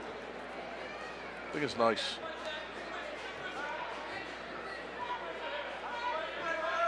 Who's coach at Oakcrest now, do you know? Yes, I do. Got the score wrong here. It's 5-1 Delia. Oh, yeah, Delia's up 5-1. We'll just have it reversed now, 7-1. Oh, look at it. Pretty impressed with this Delia kid. Mark Prince and Drew Musley. Remember Drew Musley? Yeah. It was the 89-pounder, right? When Yeah. Lynch went 71? Yes. Ocean City. Ocean City Red Raiders.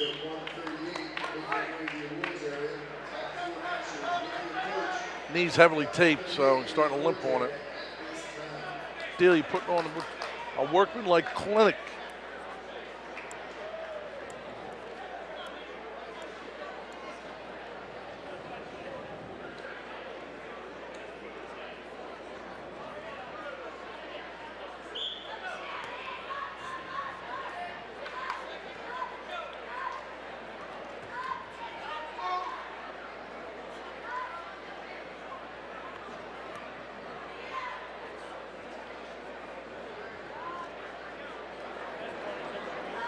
Got tight waist in there. He's riding him out, 7-1. Could take him down, let him up. This was a dual meet, and it was close. I would imagine. Good points, yeah. I would imagine that really don't know what they want them to do out there. They hit them for stalling. Sometimes they're just overmatched. Kid's got a tight waist halfway around his thing, like crushing off his air. What do they want him to do? But it's not their problem. Think you want to get back into coaching or maybe officiating? I think there's a career for you as an official. I would never want too much pressure out there. It's easy to sit here and say what they're doing right, what they're doing wrong, but when you're out there and you're making split decisions, that's hard. Go to the third, Delia, 7-1 lead. Sure. Yeah, he ain't going to take down. Pick your poison here. Just took him down 3 times and he's rode him. What do you think about riding time, bringing riding time back? I'm liking it. I love it. They make the guys work on top. Yeah. Give him some, you know what I mean? What was the reason for taking it out? Cost? The clocks? What? Nah, I think that the reason for taking it out was because they want to see action on top. When you're in college, you ride and you ride and you're looking for points, stuff like that. I don't know. I like the riding time. Man, that wasn't here though when you wrestled though, was it? It was going by then. Yeah, it was going by then. Yeah, but I remember growing up and watching the old Highland teams. Yes, Highland teams that had to worry about riding time too often though. Nah. They were beating everybody big. 9-1 lead now. Yeah, this is a beatdown. It's the escape 9-2.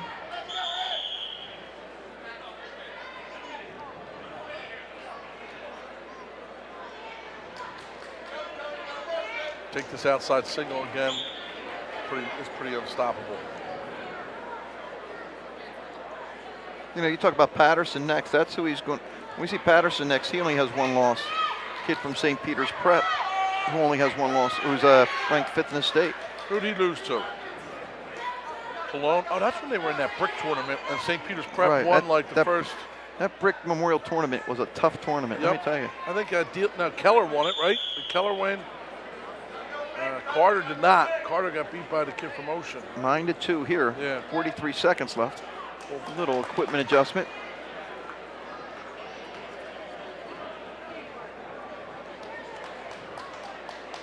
Let's watch that last takedown. This is just a clinic, like you said, by Delia. Look, all these guys, they just finish the right way. They get in there, boom.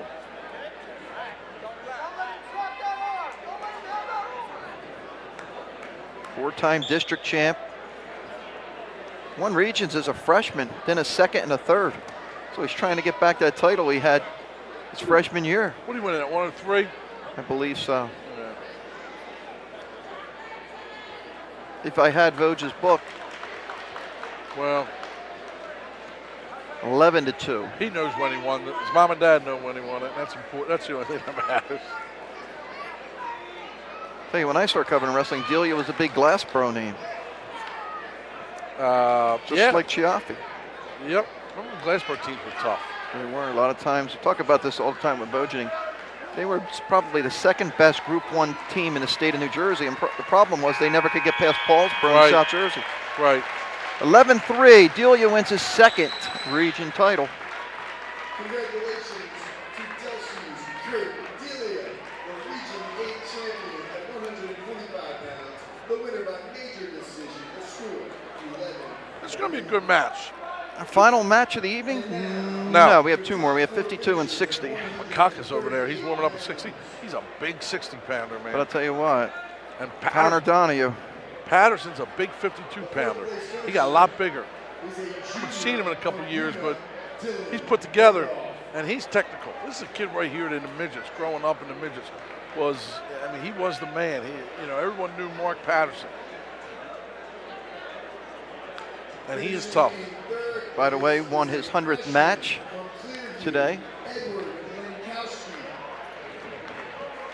There we go. There's Lenkowski. We talked about him last week at districts. I said he was one of those kids you heard as an 8th grader. Right. There's Knauer, who lost to Lenkowski the week before in the district final. Right. And Joe Esposito, who was a 14-4 winner to win his region championship, and Patterson applauding that. He might get a couple OW votes, and just the way he went through the tournament. Right.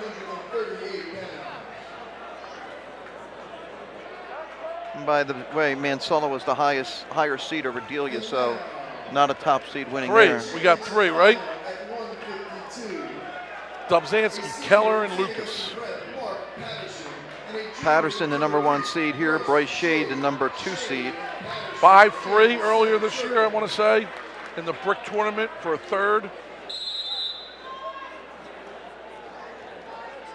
Put the glasses on for that one. And Patterson's big. You can see he's a lot bigger and thicker. 7-3, by the way. A lot bigger. Uh-oh. Look at that. There's a point that should have been 5 points, and he turns it into 2. And Maybe more. Yeah. Look at this. And nobody's got anything. Look how athletic both those kids were.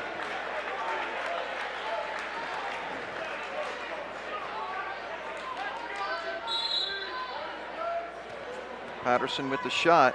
Shade, oh my. No points. And I'm trying to talk about votes there, but look at this. 2-0 for Shade. Got no back points. And you know what? As athletic as that throw was, that's pretty damn athletic by Patterson not to give up points. I think we're in for some fireworks here.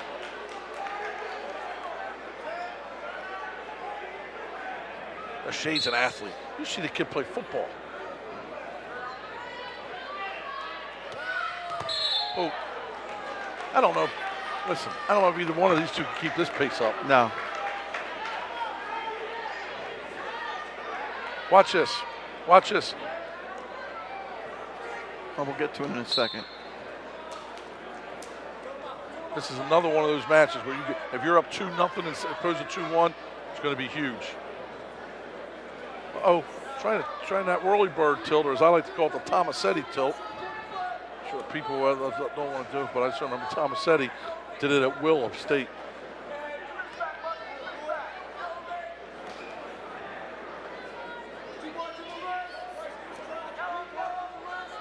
Looks like Patterson's going to get 1. This is right where Shea wants to be, though. This won't be the only scoring in the period, Nope. though. Oh, Look man. out. Man.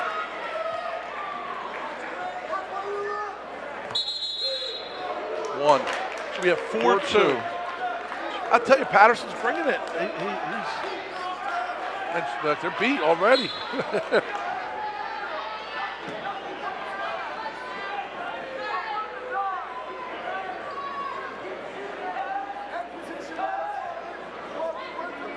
You're right. This match ain't going to end 4-2. No, nah. Oh, my God. Look at that. Holy crap.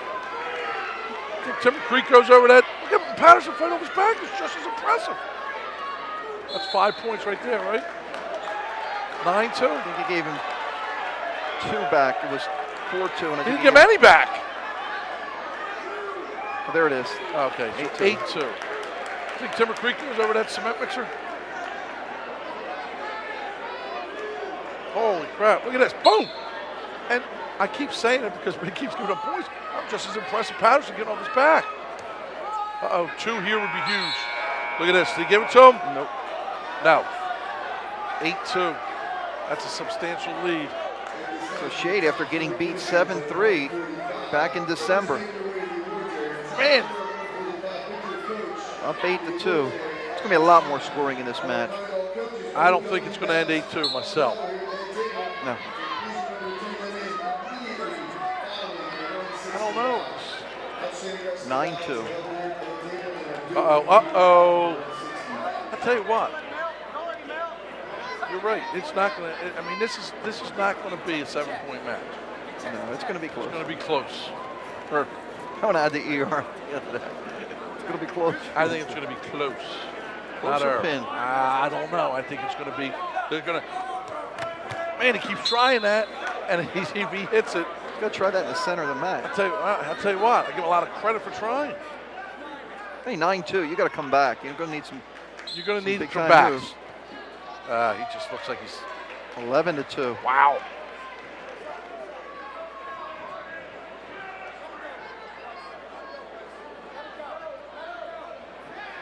Eleven to 3. If you let him up, you're going to have to take him down. That's what Voj used to tell me. Well, now he doesn't. He's just got to stay away from him. It does look like they both look like they lost a lot of gas. Oh, that was so intense. Yeah. Beginning. Oh my God. He nasty. That's 2 right there. It's a low leg cradle. Oh, look at Patterson. Think these guys studied tape of the first match? Looks like Shade did. They're beat. I'm going to make a prediction here too. Yeah. Injury time is going to be used in this match. Well, I don't know. We'll see. Look at this. Another takedown. 13-3. Maybe I'll be looking at a different OW. Yeah, you keep changing. You might Nah, get I'm right going if you Amato. Amato. Lock. It's a lock that Amato is OW. make 13-4. You know what they say. If you let them up, you got to take them down. Or he could just keep going down to his knees and Shea could just keep spinning around on him. I think right here, Melchior's got to mix up the game plan a little bit. Another period to wrestle. 17 points have been scored. Well, I'll say we'll have at least 23 points scored in this match.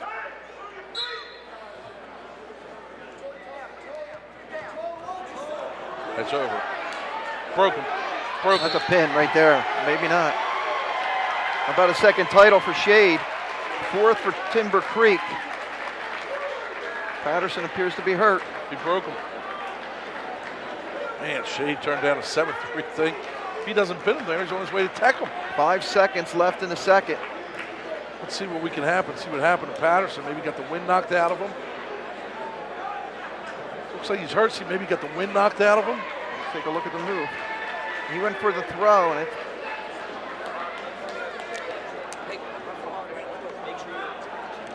that's unbelievable. well, what we're going to do probably is take a break. Well, Timber Creek has put its stamp on being the #1 team in South Jersey. Absolutely. And before we go, we take a break. How about Timber Creek being ranked 12th in the state? When was the last time a South Jersey team hasn't been ranked in the top 10? Yeah, I don't know, but I don't know if I agree with that. Of Neither course, the do official I. state rankings won't come out till Monday. But that's what they You had. already found out. They had the meeting already. Oh, wow. Right? Oh, no, maybe that No, that was was the yes. Star Ledger rankings. Right. You're right. Okay, we're going to take a break. More action coming up after this timeout.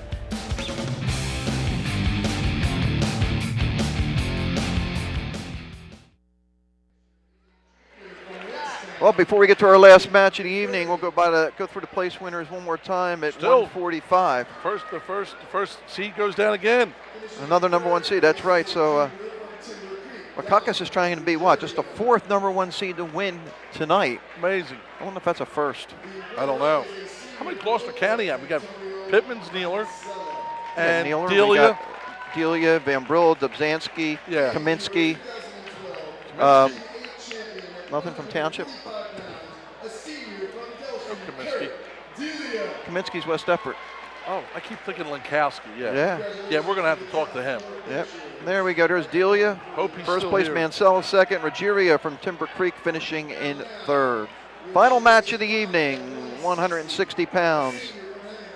An impressive wrestler that we had a chance to see last week, Connor Donahue, who is just tough. Yeah, this is And he going won to a be tough 2-1 tiebreaker to get to the final, beating Dylan Dubzansky and Makakis, who's unbeaten.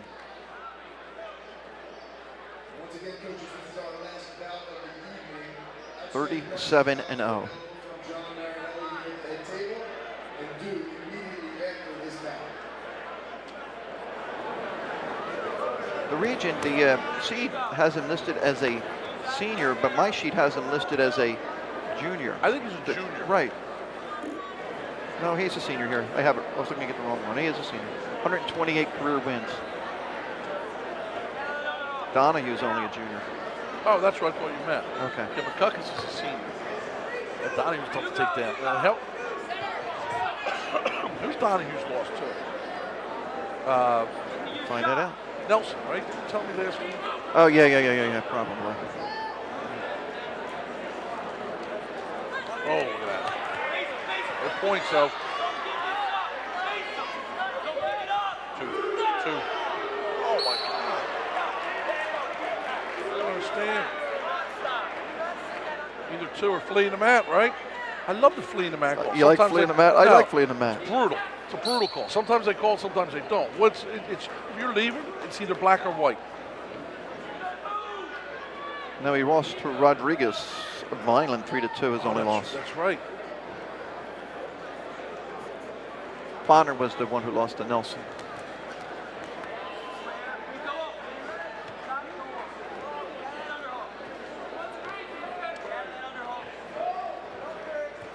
And there's some good shots. Back-to-back good shots by Bukakis. And he's just tough to take the nets to. No, it's not. Oh, man. The Moriellos are not happy with Al Maloney right now. Although technically, if you do look at it, both feet have to be in toe-wise. I think they're changing that rule. If you have a toenail in, you're in. I think they're going to the college rule. But first period, we got about 6 shots to none. There it is. Stall warning on Donahue. Dave Moriello's not one to argue, but he was unhappy with both those calls. And a scoreless first period.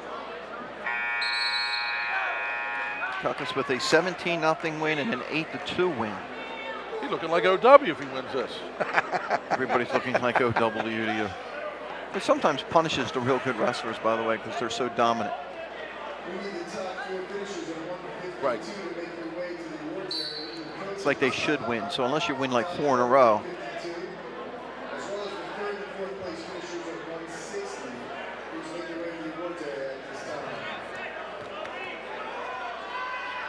See how Bukakis is on the top.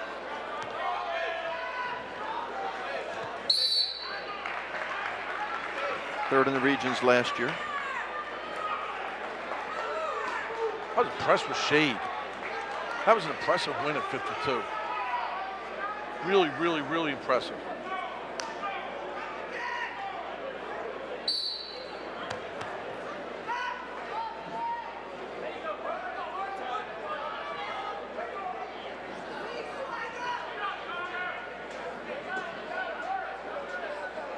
And I'll tell you what, Shade's performance, he could be up there for outstanding wrestler. True.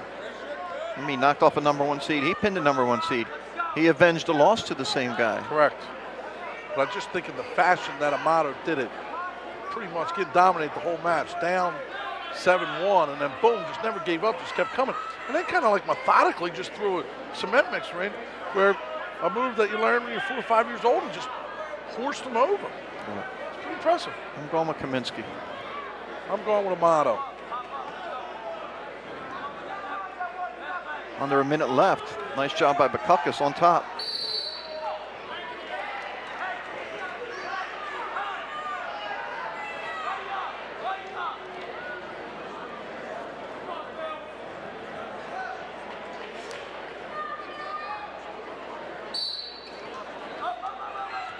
Oh, got out. 1-0. 45 seconds. One of these two schools is going to have their second region champ, correct? Clearview has one and Hamilton has one already. Yep. So someone's looking for their second champ. Well, Creek comes flowing through with 4. You want the Creek, you got the Creek. They're all back next year, too. Now, the older shade's gone. The older shade's gone.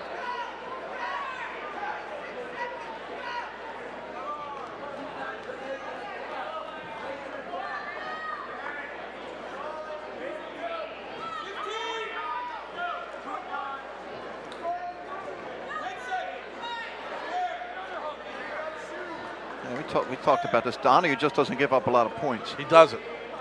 It's hard to score on. I'll tell you what, that stolen call couldn't let him lose because he hasn't shown the ability to have any offense on his feet. Unless he rides him here, which I would be surprised if he would ride a kid like Bukakis out. It's going to be tough to just not get hit with stalling. Father and son. Moriello there. There's tie match at 1. Bukakis knows it. I think he'll try and take a couple shots, try and go on the offense, force maybe another stall. Does something stupid though, cost him the match. So that he's got that Russian. He's just all offense. And really, Donahue hasn't shown an offensive move yet. There's the shot. Nasty. There's the not yet. There it is. Yes, that's 2. 3-1 Bukakis. Bukakis is tough on his feet. He was up at 160 upstate. Oh, this kid's a beast, this Johnny Sebastian. He's that kid, that big-time football quarterback. Right. Yeah, there was the big war between Don Bosco and Yeah. Bergen Catholic for him. Yeah, He's that kid you heard in 6th, 7th, and 8th grade. right. And I don't think he plays football anymore. I think he concentrates on wrestling.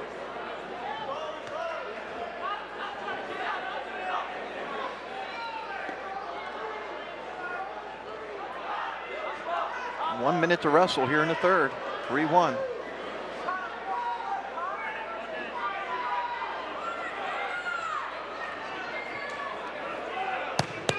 Stall warning, Yep. another point, 4-1.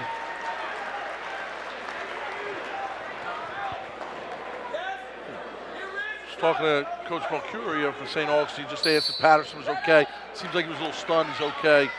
Talking about Mark Patterson. Okay, I think he. I'm not sure. I might be speaking out of turn here. I think he's president of the class at St. Augustine. Might be. I don't know. I know he's something. Of prestige. He's just a good kid from a good family. And he'll be. You're not going to hear the last name. He's going to do some things upstate.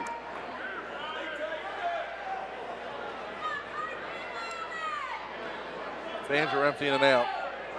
Just makes it easier for us when it's time to leave. And of course, with Paulsboro not getting any winners, so they're not sticking around for the group picture. I mean, they bring a large contingent. True. That's why at districts last week when they were done at 160. Yeah. It empties the place out. This McCucker's just want a methodical match. So it could be another stall there if they want it. Why? No, I'm saying if they wanted to. Boom, boom, boom. There it is. That's why. 5-1. Man, you killed me all night on these things. Oh, wait and see who the outstanding wrestler is. But Bukakis of Hamilton, the winner, 5-1. Must be 8-1 Mondelli. I was only right on the 220. You were. And then it was all downhill. Took you the last 20 seconds to get that one right. I know, right? We'll take a break. We'll be back after this timeout.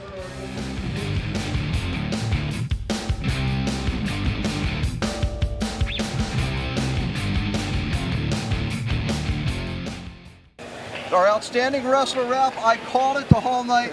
Tyler Kaminsky of West Deptford. Tyler, I tell you what, pretty impressive this tournament. You avenged a couple of your losses. You lost to Marina twice. You lost to Gattinelli. You came back, beat the 1 and 2 seeds. What was your mind, your thought process going into this tournament? I just wrestled my match and I wrestled loose. I had nothing to lose, like my coach said, and just wrestled a full 6 minutes. One thing we noticed towards the end of your district final, you looked like you're finally getting some momentum against Marina and came on towards the end. Did that help you for your match against them in the semis? Yeah, I went in there positive, and I just wrestled the whole 6 minutes without a break, and it showed. Ralph, you saw a lot of kids come up through your day, but Tyler's performance, what's your thought? Pretty impressive. I know that he's got a believer in me.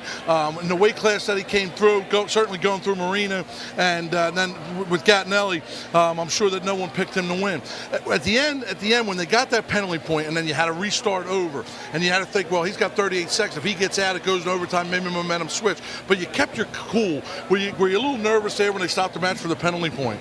No, I just kept my head up and knew that I had to keep wrestling in order to win. Right. And you knew that you had to get them legs in. Yeah. You threw them legs in for just like you did with Marine in the finals. Kids get in tight, and you threw the legs in. So is there anything that Coach Craig or Coach Layton worked with you this week about going over to maybe reinforce that the legs are your way to a title? Yeah, don't force them. Open them up first and then throw in a leg. Well, again, it was a very impressive tournament. You really, really made a believer in me. Even the whole tournament, I was like, I don't know if he's going to be OW, but clearly my vote didn't count. But pretty impressive tournament, and you should be proud of yourself. And I hope you go on and surprise people down Atlantic City next week. Congratulations. Thank you. Good luck upstate. Thank or you. downstate this time, okay? Yeah. Ralph, great match. If you talk about team, though, it was Timber Creek, 4 out of 5. Yeah, Timber Creek shocked everyone. I mean, really ran the tournament. But I think the overall story was everyone knew Creek was the team to beat here. Well, we have 3 top seeds win, 4 top seeds win. 4 top seeds. And we had 4 or 5 kids avenge losses from earlier in the year. Just a pretty good tournament. It was a tough match at heavyweight. Of course, Kaminsky, Amato's great match at 106. And then just all the way down the line. Pretty impressive, though. I was pretty impressed with Delia, the way he managed Panhandle thing, Bacchus and Keller and Esposito. Those guys are going to do some damage upstate. Billy Ward, it's not going to be a big year for South Jersey. Everyone's not looking at it, but there are going to be some kids on that podium from Region 8. Okay, well, at 152, I do want to talk about that. We have the state place winners. Skabinski, 6'3", from Clearview. He wins the third place. Bryce Shade, Timber Creek, what a surprise. Lost 7-3 earlier on the year.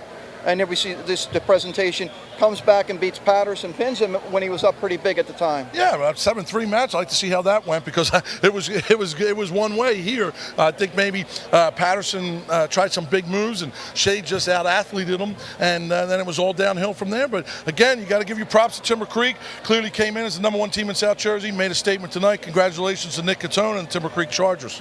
And then at 160, Dylan Dubzanski from Delsey finishing third.